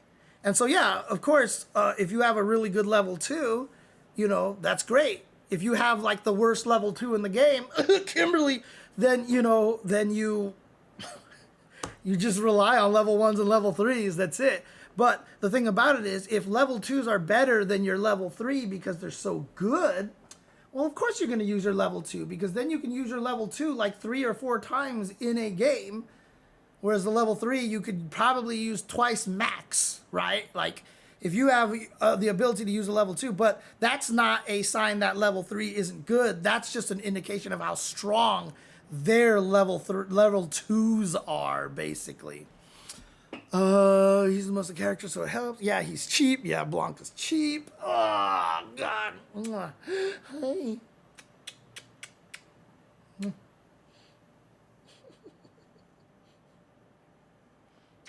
Hi, buddy. Hi, buddy. By the way, if you guys do like this Kimberly tape deck shirt, well, not tape deck, but cassette tape shirt, it is on sale at $10. Also, so is my Suck My Nuts Asshole Tweet shirt as well. You guys can clearly see what is happening over here. And I do also want to announce that any of the profits that I gain from the Suck My Nuts Asshole shirt, I'm going to donate immediately to a trans charity out there. So if you guys buy the shirt, it'll be for a good cause. So any profits that the shirt makes will be donated straight to a charity. So there you go. Just as an FYI, let's see over here. Let's see, random note, but I've never really got the whole players carried by character argument. It's the carried by character argument is just a way to discredit players because a character is cheap. That's really, so it, is Terry really A tier or is he really a B plus? Oh, for sure he's A, because most characters are like B plus.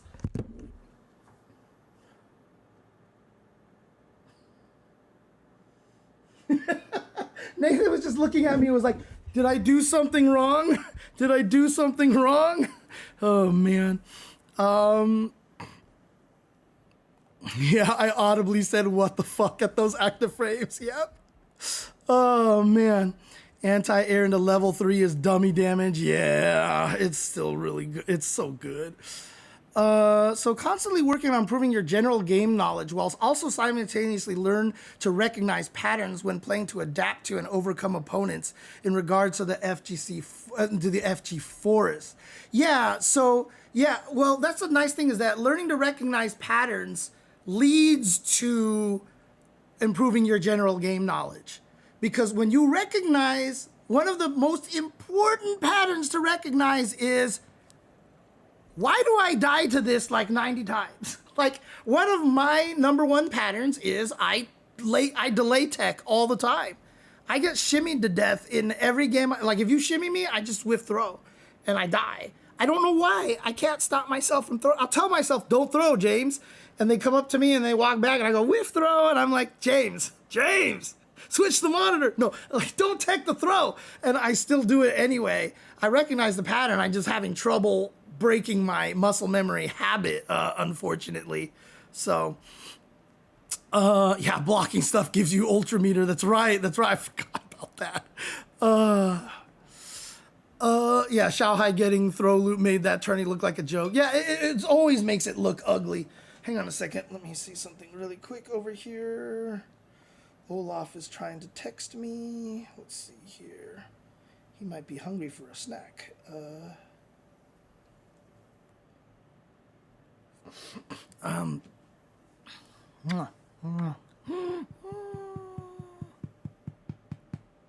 Oh, could one way to fix drive rushes to give fighters a target combo that starts with a reliable drive rush check? Only if the target combo, the second hit, reaches far enough and you can cancel it into a special move or something like that.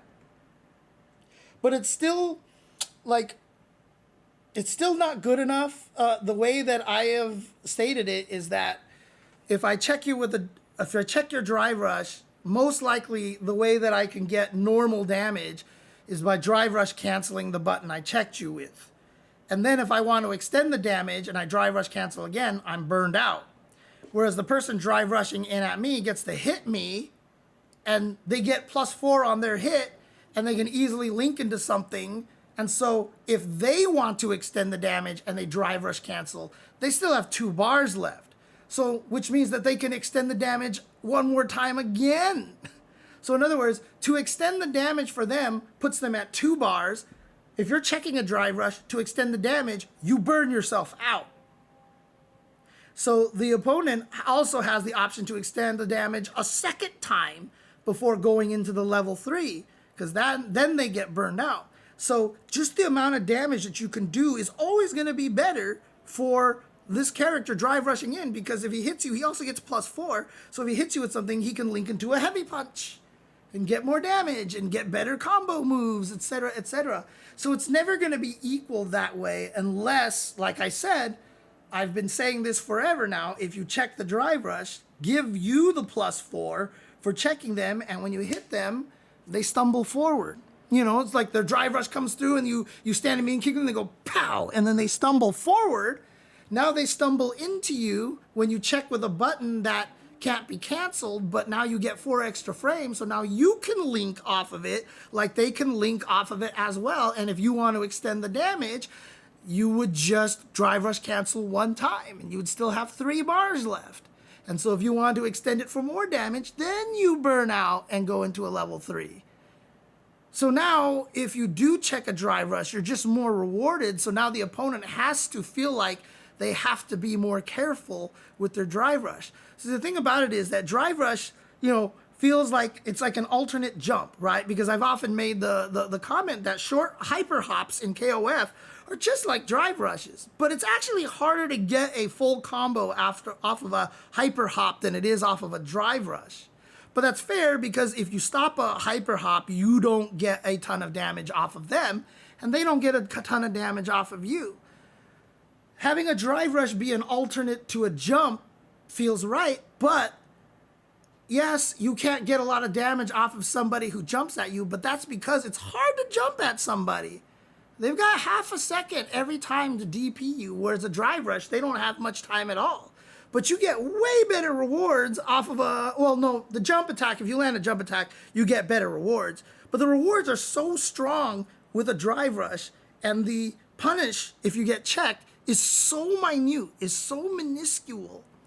And while that works for jumps, because you can react to a jump much easier than you can react to a drive rush, it doesn't work for a drive rush because it's too hard to react to that. So the fact that they get that much from a drive rush is too powerful. So you can't change the frame data for drive rushes or make the freeze, whatever. Everybody's always coming up with these ideas. You do that, you break the whole game. You have to rebalance the entire game. This game is so mathematically tight that you change anything about drive rush, you have to rebalance the entire game. the entire game, because if you want to change a button so that when you drive rush cancel and you still want these two moves to link, but the problem is that makes it so that this button will also now do more ability to link stuff off of punish counters, or it'll be able to link better hit. Like, dude, like you change the drive rush frame data, you have set the entire game out of whack. Like, it's seriously like a house of cards. You just pull a card and they just all fall down. And you're going to have to go through every character again to redo stuff. So you don't want to change the way drive rushes work offensively. So the way to balance it is just to make it so that if I hit you out of the drive rush, I get rewarded more for checking you. So now those clips where you see the jury go drive rush, get checked, drive rush, get checked, drive rush, they hit you and then do 60% damage from the level 3. Yeah, you're like, this scrub. No, he's not a scrub. He's playing the game right. You're not discouraging him from drive rushing enough. But now if he drive rushes and the first time you hit him, he stumbles and you go pow, pow, pow, drive rush cancel, pow, pow, knockdown into Oki. Well, they're not going to drive rush as much. They're just not. Oh, man. Let's see here. Writing things down, pen and paper, helped me with ADHD, James. Yeah, it helps slow down the mind. Think about that when you work on your projects. My problem is when I want to write things down, it becomes part of the ADHD. Oh, I gotta remember to write it down. Okay, James, remember to write it down. Okay, I gotta remember to write it down, because I'll never break what I'm doing to write something down. Like, I'll literally be looking at my phone and I'm like, oh shoot, I need to look this up on the phone. I'll do that in just a second. Or like, do something on my phone. Oh wait, I need to add a reminder to do something. Okay, I'll do it in a minute. Like, that's why writing things down doesn't work for me, because writing things down becomes one of the things that piles onto my ADHD. It becomes another thing that overwhelms me with, shoot, I gotta remember to write this down. Shoot, I gotta remember to write this down. So my brain doesn't work well that way, unfortunately. What did you want me to repeat, JNV? What did you want me to repeat? Let's see. Oh, wait, that's right. We saw that already. Okay, yeah. Okay, I think Snake had the idea to give a drive rush check the same minus frames mod that drive rush gets plus frames on hit block. Yeah, basically, it's kind of what I want, but I do want them to tumble forward as well. Yeah, I don't have a merch or a shop command because I don't really have anything set up for that for myself. Maybe I will do that at some point in time. So I have seen some Sea Viper players check the drive rush with plain standing light punch and then combo off of that. The problem with that is that while you can do that, I mean, there's a very high chance that the move that they're coming after you with has much longer range than your light punch. Drive rush checking with a light punch means that they started drive rushing really close to you. But if they drive rush any further away, trying to check it with a light is very scary. Because if Jury drive rush heavy punch, like you're getting smoked really, really badly. So, oh, okay, maybe that was just me. Okay. So could Dalsum check drive rushes with his long range and get good damage? Theoretically, I would make it the rule that if you drive rush into a fireball, that doesn't trigger. Dalsum could get really strong as a result of that, and that would require some balance testing and stuff like that, because if Dalsum's hitting you out of drive rushes and then just blowing you up, that would be a huge problem. But if I remember, checking all of Dalsum's moves, if I remember, he would not benefit hugely from it. Because, so we can simulate this with punish counters here. So he's only +4. So even if I stumble forward, the only thing you can combo is this or this, right? If I hit you with this, oh wait, I can't do punish counter on that one. If I hit you with this, I would be -1.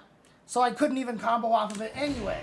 If I hit you with this, I would be +7. So this one would be really strong right here. But if you're throwing this out a lot to check drive rushes, you're opening yourself up for a lot of weaknesses of that, right? So like, whoops. What is happening here? You're opening yourself up to a lot of that, right? If you're really trying to check drive rushes with heavy kick a lot. People would be more than happy for Dhalsim to throw out heavy kicks a lot more often. Standing medium kick, that would only be +2, so I don't get anything off of that. This would be +4, so again, all I get is a light punch. If they stumble even that far, because I don't know if they would make them stumble that far. So again, I remember checking this with Dhalsim that most of the stuff that he could hit you with, like, see, that would be +4, but also this doesn't have as much range as a lot of the other buttons. So it wouldn't actually be as beneficial to Dhalsim as you think necessarily. So, best feeling I get from this game is checking drive rushes. It is a great feeling until you miss and then you die and it sucks. Thank you for the subscription, Petty. Appreciate it. I almost forgot about JP in my previous question about if Dhalsim could get good damage in checking drive rushes. Are zoners that good at punishing drive rushes? Not necessarily, but like I said, if projectiles made it so that they got that 4+ frame benefit and made you tumble forward, that would be too strong, which is why I would make sure that projectiles do not trigger that response. I feel like the biggest hurdle towards Capcom adding the stumble forward is that it'd be more animation work, and that's money and time. Yeah, absolutely. Absolutely. 100%. That's one of the main reasons why they wouldn't do it, is because, yeah, you would have to add in a whole thing, and, you know, you'd probably try to make some people stumble animation a little funnier or whatever like that. It'd be a little harder with that. You could do a crumple state, but crumple state would be too strong. Then no one would ever drive rush ever again, because crumples are really powerful, unless you can figure out a way to calculate the crumple so that, you know, you have that same amount of frame data timing to hit them before it pops them up into the air, right? There's a lot of ways they can try it. The stumble forward animation doesn't necessarily have to be the only way to do it. But again, the reason why I want the stumble forward animation is because I want them to move closer to you, right? Even if they crumple, I mean, if they crumple and you hit them with something, yeah, you should be able to get into them and hit them. But a lot of the times you probably wouldn't be able to get as... I want the combos that you can get off of checking a drive rush as good as the combos you get for landing a drive rush. And by having them stumble forward, you don't have to walk forward, and you just know you have that easy link kind of a thing. That's the mindset that I have. But 100% it would be annoying, because yes, you would have to program in a new state, you'd have to create the new animations, etc., and you know, you might even have to do that for all. I mean, you know, if they didn't add it to World Tour, I don't think anybody would care, honestly, to the World Tour minions, you know what I mean? But otherwise, they'd have to animate the refrigerator stumbling and stuff like that. The ADHD tool I used is now next. Just write down the thing that you're doing now, and whenever you finish it, you have a reminder of what you're doing next. It takes discipline to not keep adding things in between, but that's the damage control us ADHDers need. Yeah, like I said, I mean, I can try, but like I said, my biggest problem is that I have been on my phone and I'm like, oh shoot, I wanted to look out how much this thing is on Amazon. I will do that 4 times a day for like 5 days in a row. Because every time I realize I need to do that, even taking the time to look it up would be faster than writing it down, but I still won't stop what I'm doing to do that. So even if I had something that I could write things down on, I would just be like, oh shoot, I need to write this thing down on the app. I'll do it when I finish this puzzle. Do the puzzle, do the puzzle, do the puzzle, and then I'll, oh wait, someone tweeted me, oh, someone texted me, da-da-da-da-da. Okay, put the phone away, go do something else, blah, blah, blah, blah. Come back later on the day, pick up the phone, cat sleeps on me, and I'm like, oh, that's right, I needed to write this thing down. I'll do that after I finish responding to this tweet. Oh, wait, that's right, I want to check something on Facebook, da-da-da, and then it's just gone. And I just keep cycling that. It's crazy. It's crazy. I haven't texted anybody back. Like a bunch of people responded to me and I haven't texted any of them back because, dude, it's so funny because literally that's the same thing. Every time I look at my phone, like I literally have 75 unresponded messages on my phone. I literally have 75 messages on here because I'm like, oh shoot, I need to respond to everybody that texted me back from New Year's. Look at this, I have 75. You can't see it right there.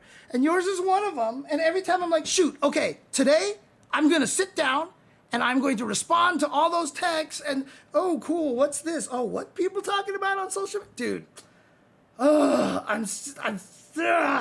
it's so hard. Okay. I need that, Justin. I need that. I need you to keep guilting me like this. Yeah, it is only 1 hour of my time. And dude, ADHD sucks. And also I haven't gotten my my ADHD meds. I've been off my ADHD meds for like a week now because I just haven't been able to get any because we're always at a shortage. It's not even necessarily bad habits. It's just it's ADHD. It's just like I need to fight it, but the problem is right now I'm particularly susceptible to it because I don't have my ADHD meds because there's always a shortage of them. It's just really hard to get Adderall these days. So hi.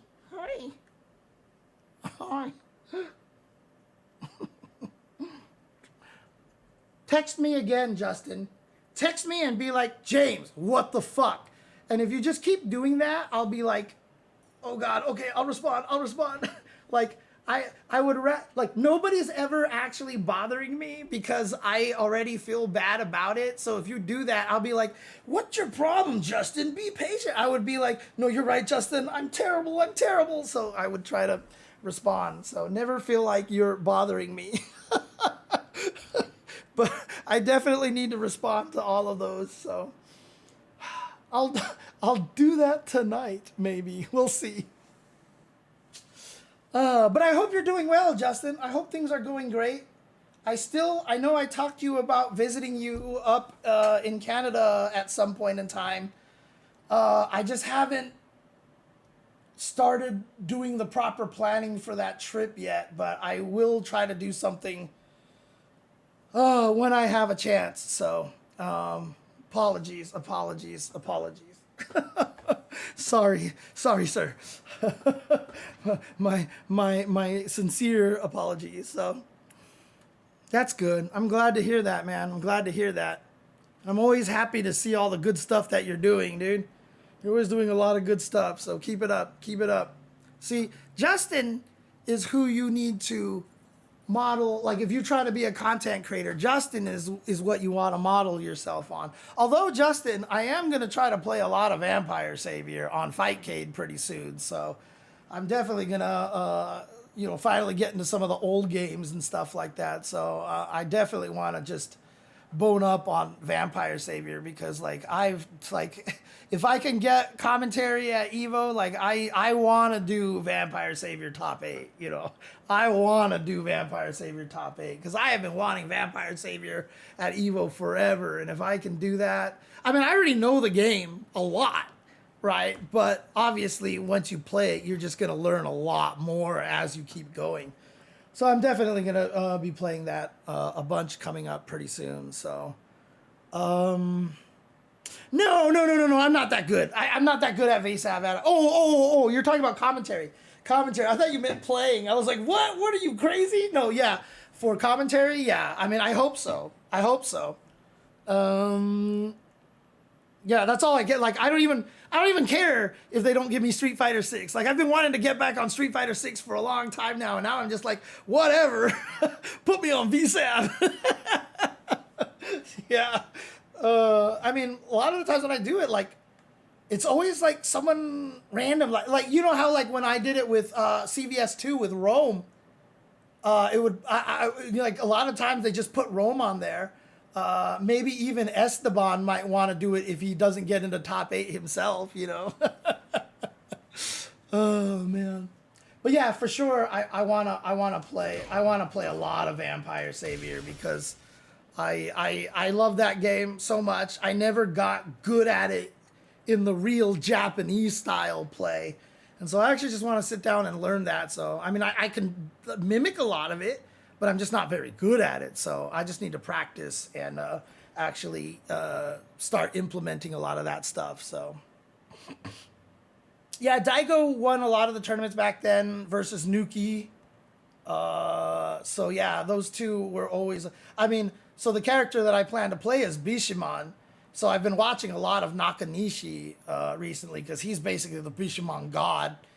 And the decision making that he makes is ridiculous. I mean, when people say that old fighting games, when Daigo said old fighting games are just about decision making, the speed of decision making, newer fighting games are about studying. Like, oh, is he plus? Is this? What's the situation here? Etc. Etc. You just watch a Vampire Savior match and you can see it. Like, again, frame data just doesn't matter in those old games. Like, it just doesn't because, okay, you're -2 after this, but it happens so fast. Can the guy actually take advantage of it? You don't even know if they can. You know, like, it's just, things just happen so fast in those games. It's crazy. Oh, man. Yeah, more character expression because the things that you did was just because not everything you did was... So modern fighting games is more like baseball, is the way that I put it, is that you can count, like, errors is a stat, right? Like, errors is a stat. You can count. Baseball, you know what's supposed to happen if people play perfectly. That errors is a stat. Whereas something like, you know, basketball, like, turnovers are a thing, but they're not, like, a key stat. Like, people turn over stuff all the time. It just happens, right? And so that's kind of what it's like. It's a good way to make that comparison. If you watch Street Fighter 6, you can see when someone makes a mistake. If someone is minus and they let the other person press a button before you do, you're like, oh, he made a mistake. He should have taken his turn. In a game like Vampire Savior, like, like, button, dash, button, jump, dash, like, no, what? Yeah, huh? You know, like, it just really doesn't matter, you know? That's the biggest difference. Well, there wasn't a universal mechanic for everyone to use. That too, for sure. But even if there was, you know, again, like, the input buffer, Justin, is what I've always said is the biggest deal. I remember saying that to you on an interview one time, because even in Street Fighter 4, if I was -1, there wasn't really a very good guarantee that the opponent could hit their 3-frame button on the exact frame. With the backplink, it was a lot better, right? But you had to mod your stick and stuff, and still only the top players could really do it. But nowadays, like, everybody that you fight, if you're -1 and they hit their 4-frame button, you're going to lose if you press your 4-frame button because of the input buffer. If there was no input buffer and we still always had to hit it on the exact same frame, you could, like I said, Street Fighter 4 was frame data, but you could just fudge it sometimes because there's a very good chance that the guy just didn't hit the button at the right time. So for me, a lot of it really is the input buffer is one of the biggest things. So, we have forgotten that missed input is a great added risk for the comebacks. That shit is almost non-existent now. Games have too many frames and slow. It's not even just necessarily it's slow. Like I said, it's just the input buffer. Because if you think about it, a game like Tekken is all about that. Their input buffer in Tekken is ginormous. So they've been the turn style all along, right? Like, standing 1, ducking 1. Both of them are 10 frames. It's the fastest button, except for the few exceptions. But so they will always beat. So in other words, Tekken, if you're minus, then the other person will do that. But 10 is the fastest button, whereas Street Fighter 6, 4 is the fastest button. So Street Fighter should be way faster than Tekken. But why does Tekken not feel as bad? Well, because the standing 10 frame is low crushable. So you just crouch under it and you punish them. And the down one can be hop kicked or parried.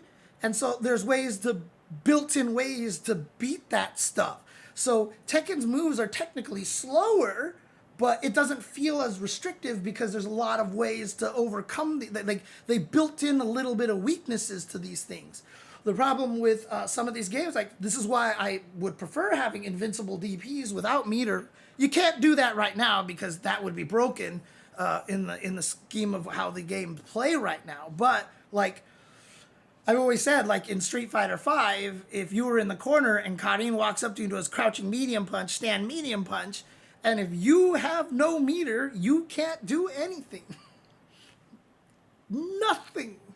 Which is why I do like perfect parry in Street Fighter 6, because that throws a loop in there. That makes it so that you can put a question into somebody's head so they won't just press the 2 buttons at the fastest speed possible. And in fact, sometimes you intentionally put in slower buttons to throw off the parry attempt timing, or they do a delayed button and you can punish that. So there's reason to stagger things like that. Whereas in 5, there really wasn't a good way to do that until they added V-Shift, which was, again, a great addition because they gave us a way to punish those kind of situations. But it's the input buffer and the lack of counters, inherent counters, that kind of make it so that Street Fighter feels the way that it does. So that's how I see it in any case, So there's more guarantee and frame guarantee and input buffers back in the day. There was no input. Street Fighter, no Capcom game, 2D fighting Capcom game, has ever had input buffer until Street Fighter V. Which is why Street Fighter V and 6 feel so different.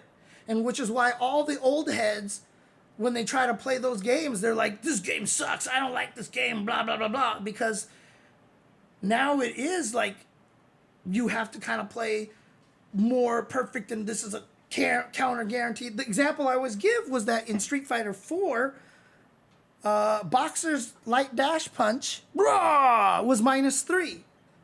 And Cammy's standing light punch was 3 frames and would reach far enough to punish Balrog's dash punch. The problem is you had to be frame perfect with a light punch that you couldn't plink unless you rewired your controller. So Balrogs would dash punch at Cammy all the time because they're not worried about the stand light punch. Because if you miss the stand light punch, because at that range, the only thing that comboed off of it was a heavy drill.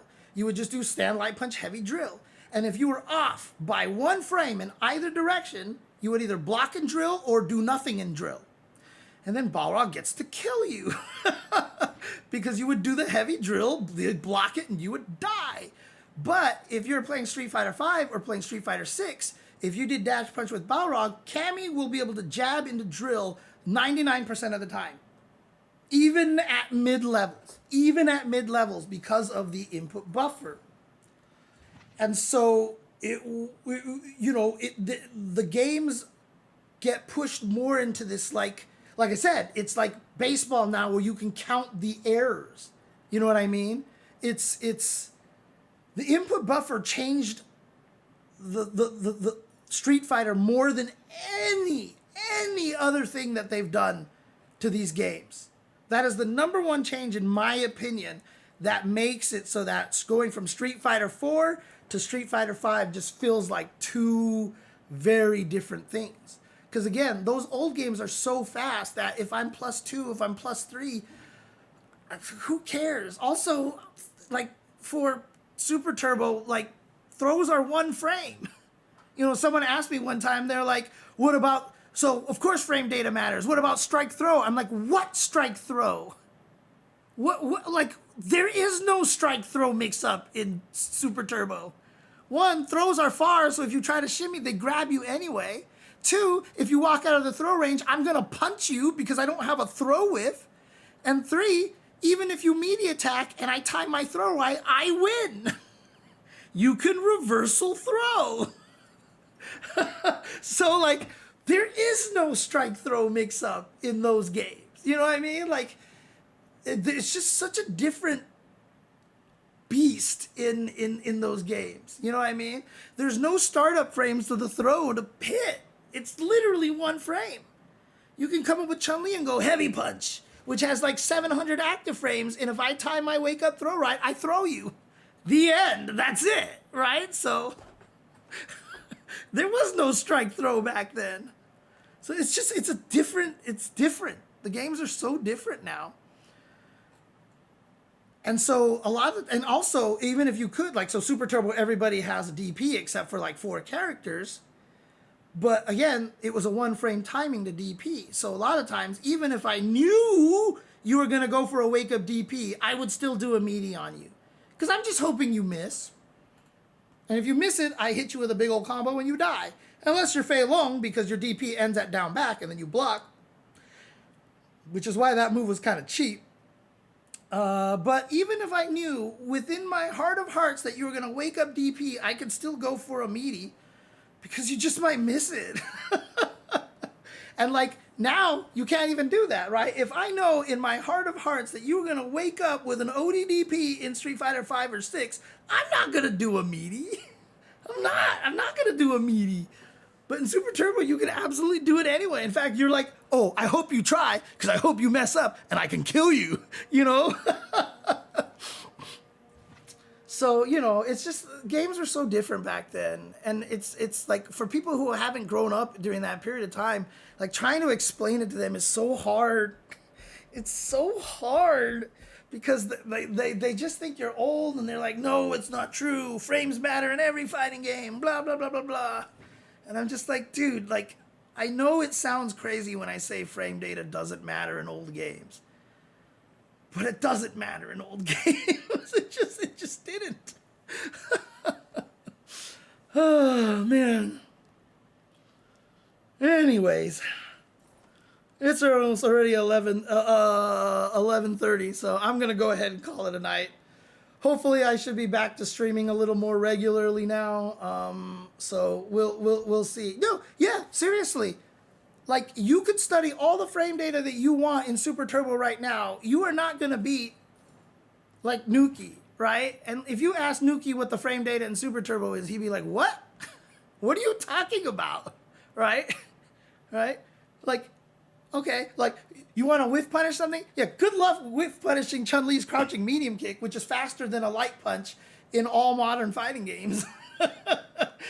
Chun-Li's crouching medium kick was, and it's done. Like, good luck whiff punch. I don't think I've seen anybody ever whiff punish Chun-Li's crouching medium kick on purpose.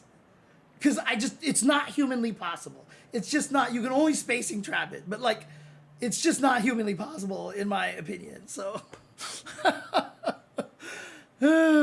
Anyways. All right. I hope you guys are. I had this thing, and I had a what did I miss, and I was gonna be like, is there any topic that you want me to talk about that I haven't gotten to because the past month stuff has happened, but obviously out of time. We'll do it later on. Same with old SNK players in older games. Most of them are still some of the best players in the respective modern games, and most of them don't know frame data for shit. Yep.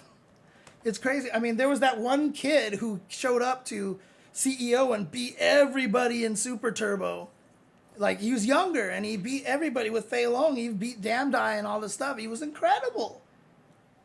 And I was literally talking to somebody else, and I was like, watch this, come with me. And I walked up to him, and I was like, hey, how much frame data do you know in Super Turbo? And he was like, none. I was like, see? It just doesn't matter. You miss me, Gibby? I miss you too. I did get your text. Justin already yelled at me for not responding to text, so I'll get to you. I'll get to you soon. What is your question to Yoyuki? To Yoyuki? What's your question? How do you think fighting games can fix their balance issues with frame data when it comes to super meters. When it comes to straight games like Street Fighter 6 or Tekken 8, what do you mean by what specifically is wrong with the super meters and frame data? That's my question. In Akihabara, hey, I got my ass kicked by a junior high school girl and boy. Dude, it's so fun playing at Hey Arcade. Although I heard it's no longer 10 yen. I heard it's up to 25 yen just because inflation and stuff like that. So, but every time I visited Japan, I always made sure to have one day of going to Hey Arcade and just getting my ass whooped all day. Because the worst thing about it is I can usually beat people with Kami because most people don't know how to fight Kami. But Nakamura, like the #1 or #2 Kami in Japan, plays at Hey Arcade. So everybody knows how to fight Kami. So Kami ends up being the actual like bottom 1 character that she is when you play at Hey Arcade. Being loud, love. Like I have there are YouTube videos of white noise arcades that I will put on sometimes to help me sleep. When I sit there and I hear all that,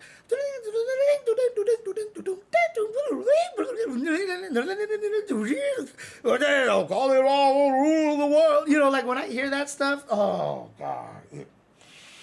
It's like a lullaby, man. It just makes me, I feel so good when I listen to that stuff.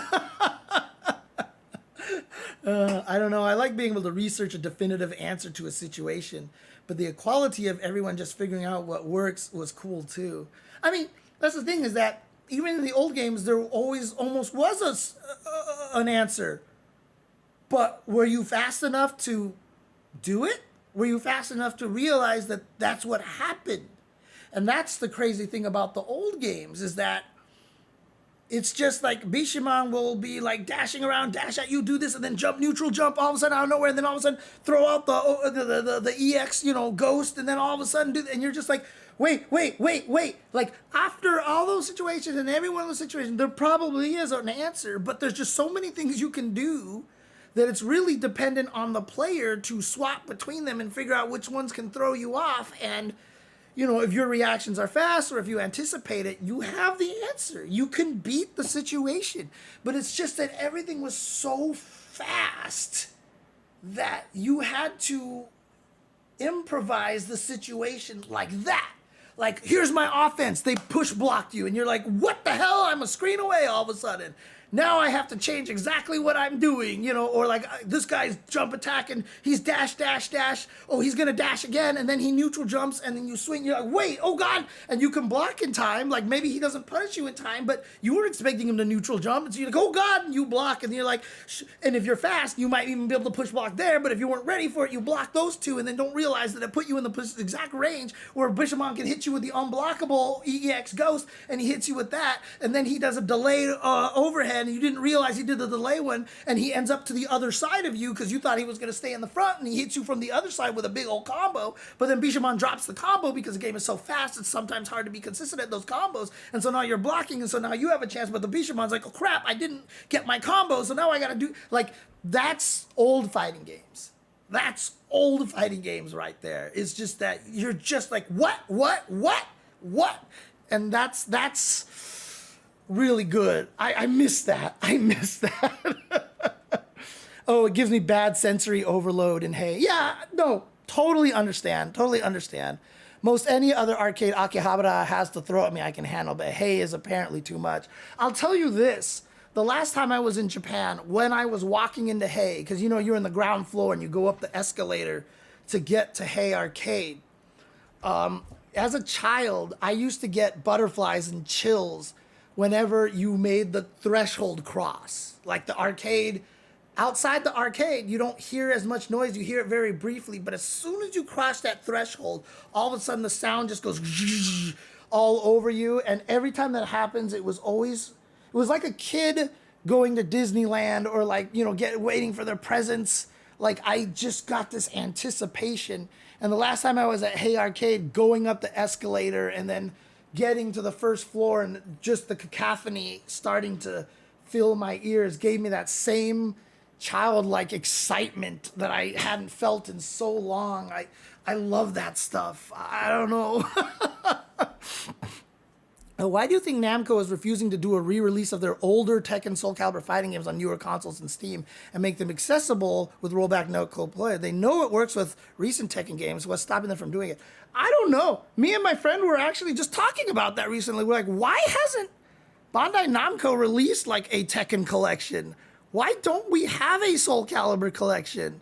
Why aren't they doing that? I don't know the answer. I don't know if they're harder to emulate or something. I really don't know why they don't do it. There might be a technical reason, but outside of that, I have no idea. I actually don't have any idea. And I really think, yeah, I think it's a problem too. Like, they should 100% do that. Like with super meters, I guess it's less frame data, more the issue with balancing when it comes to how much damage you can inflict with super meters in modern fighting games. Yeah, no, I know. Yeah, okay. It seems like most super meters or drive gauges heat seem to do more damage than others. Not sure how they could be balanced out. They should be nerfed in a bit of terms. I mean, again, I think level 3 should be nerfed in Street Fighter 6 because I think level 3s are actually the problem with the game. I don't think drive rush, throw loops, whatever. I don't think any of that is the problem. I think level 3 supers are the real problem in the game because they exacerbate all of those things. You get throw looped because if you get shimmied, you lose 60% of your damage. You know, it's one of those things. So you don't ever want to do that. So for me, yeah, it's really just you have to play it a lot and figure out how it goes. That's one of those things that's almost hard to balance off the get-go. It's just one of those things that you play and you just have to keep adjusting. You know, a lot of times you can nerf a character a lot just by making their super meter gain smaller. You know, like if system overall, well, even just one character in general, you can nerf their super gain and all of a sudden it changes, right? There's a lot of the balance changes in 6 have been that. You gain less super. Zangief, like they were like, oh, you gain more super meter if you do this and stuff. And those things can add up. So, you know, it's just a trial and error kind of thing, to be honest with you. Frame data probably comes in handy with third strike, red parry punishes. Not necessarily as much, because usually when you parry and you attack right away, the enemy is frozen. So there might be some situation where it might be too slow to punish, but it's rare. It's very rare. I very rarely see parry and then attack and the guy blocks. Like, I almost never see that unless maybe I'm just forgetting. But if you parry something, I mean, like, as fast as like Chun-Li's crouching medium kick is, like Dudley can parry that and then low roundhouse and still hit you, you know, because the opponent's literally frozen. Like they don't even get to animate while you're swinging. So their frame data is not even advancing for a brief period of time. So it's I'm sure some moves that are as slow as like Dudley's crouching heavy kick will not punish jabs and stuff like that. In fact, I'm pretty sure I've seen that punish it, like parry a jab, low roundhouse, and they block it in time. For the most part, it's rare enough that I don't think that it is a thing to really be concerned about. Let's see here. How should fighting in Advantage Super Meter? Okay, World Warrior's old enough to have a gray streak starting. Licensing. Yeah, no, right? They don't like money. Like, honestly, I don't. I feel like the same way about Capcom and costumes, dude. Come on. I remember the director of SC6, Okubo, saying that the game was do or die for the franchise. Guess Bamco said die. I mean, that's theory, but Soul Calibur 6 actually sold significantly better than they expected it to. So much that they even got a second season of DLC, which was up in the air. The problem is Okubo left the company. And as Harada has stated, you know, one of the reasons why Tekken was able to survive, because before Soul Calibur was the moneymaker and Tekken was kind of like the redheaded stepchild. It's swapped, but mostly because Harada was at the company and Tekken was his baby. And so he always kept working on it. He always wanted to push for it. He always wanted to do stuff with it.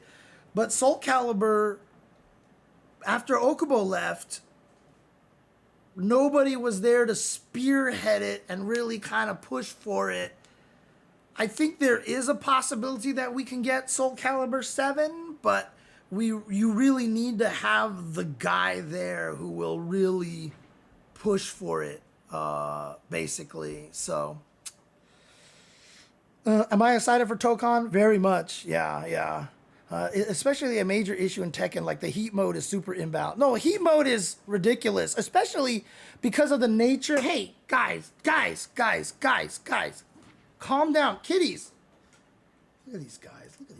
What are they doing? What are you guys doing? Yeah, I'm putting you on camera. I'm trying to shame you guys to stop fighting each other.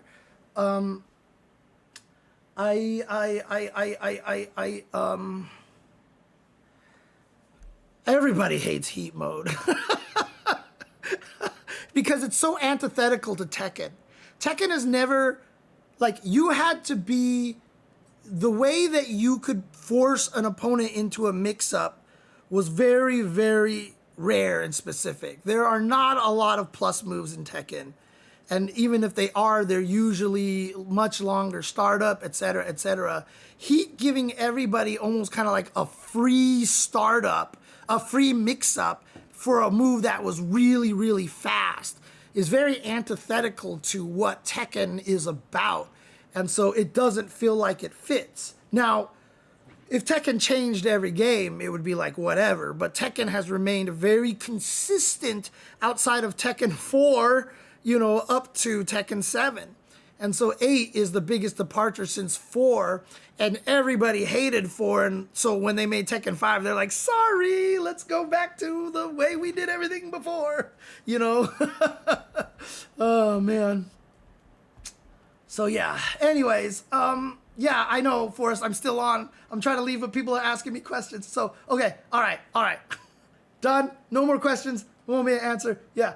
And one thing, armored attacks at Tekken 8 should cost fucking heat meter, at least 25% heat meter. Yeah, there's a lot of stuff they need to do with Tekken 8, honestly. They need the apology tour. Because I have never seen such a universal hate across the board from the entire fan base as I saw from Season 2 patch, honestly. I've never seen that kind of reaction to something like that. So anyways, I'm going to go ahead and call it a night. Thank you guys for watching. Hopefully I'm back. Let's go. And I'll be streaming more often. I'll be trying to stream some Vampire Savior. So, hey, Sarah Death. Hope you also got a chance to watch the Fates tournament, Soul Calibur stuff to start. I haven't watched it yet. I might try to take some time to catch up on it. So, thank you, Tsuyoi Yuki. I appreciate that. That's kind of what I want to generate. I want to generate good conversations, like actual meaningful discussions, looking at things from a mature standpoint. Yeah, is my target audience probably older people? Probably is, and there's not as many older people out there, but I'm cool with that. I like having a mature conversation about everything. So, you'll have to remind me what that email is. I probably did, and I probably have forgotten. I might have accidentally marked it red and not got back to it. So remind me what that is at some point in time. So, okay. I'll see you guys later. Have a good night. And the day that this podcast graced your ears was the most important day of your life. But for me, it was Tuesday.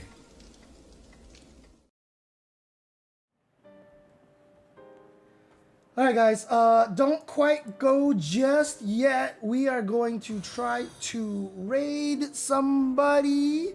Thank you for the follow, the Iron Idea. Where am I? There I am. Okay, let's see here. Let's go over here. Let's see if there's anybody that I can raid. Ooh, Nerd Josh is playing right now. Oh, he's playing MVC 2? Yo, let's go. All right, we're sending you over to Nerd Josh. All right, I'll talk to you guys later. Peace out and take care.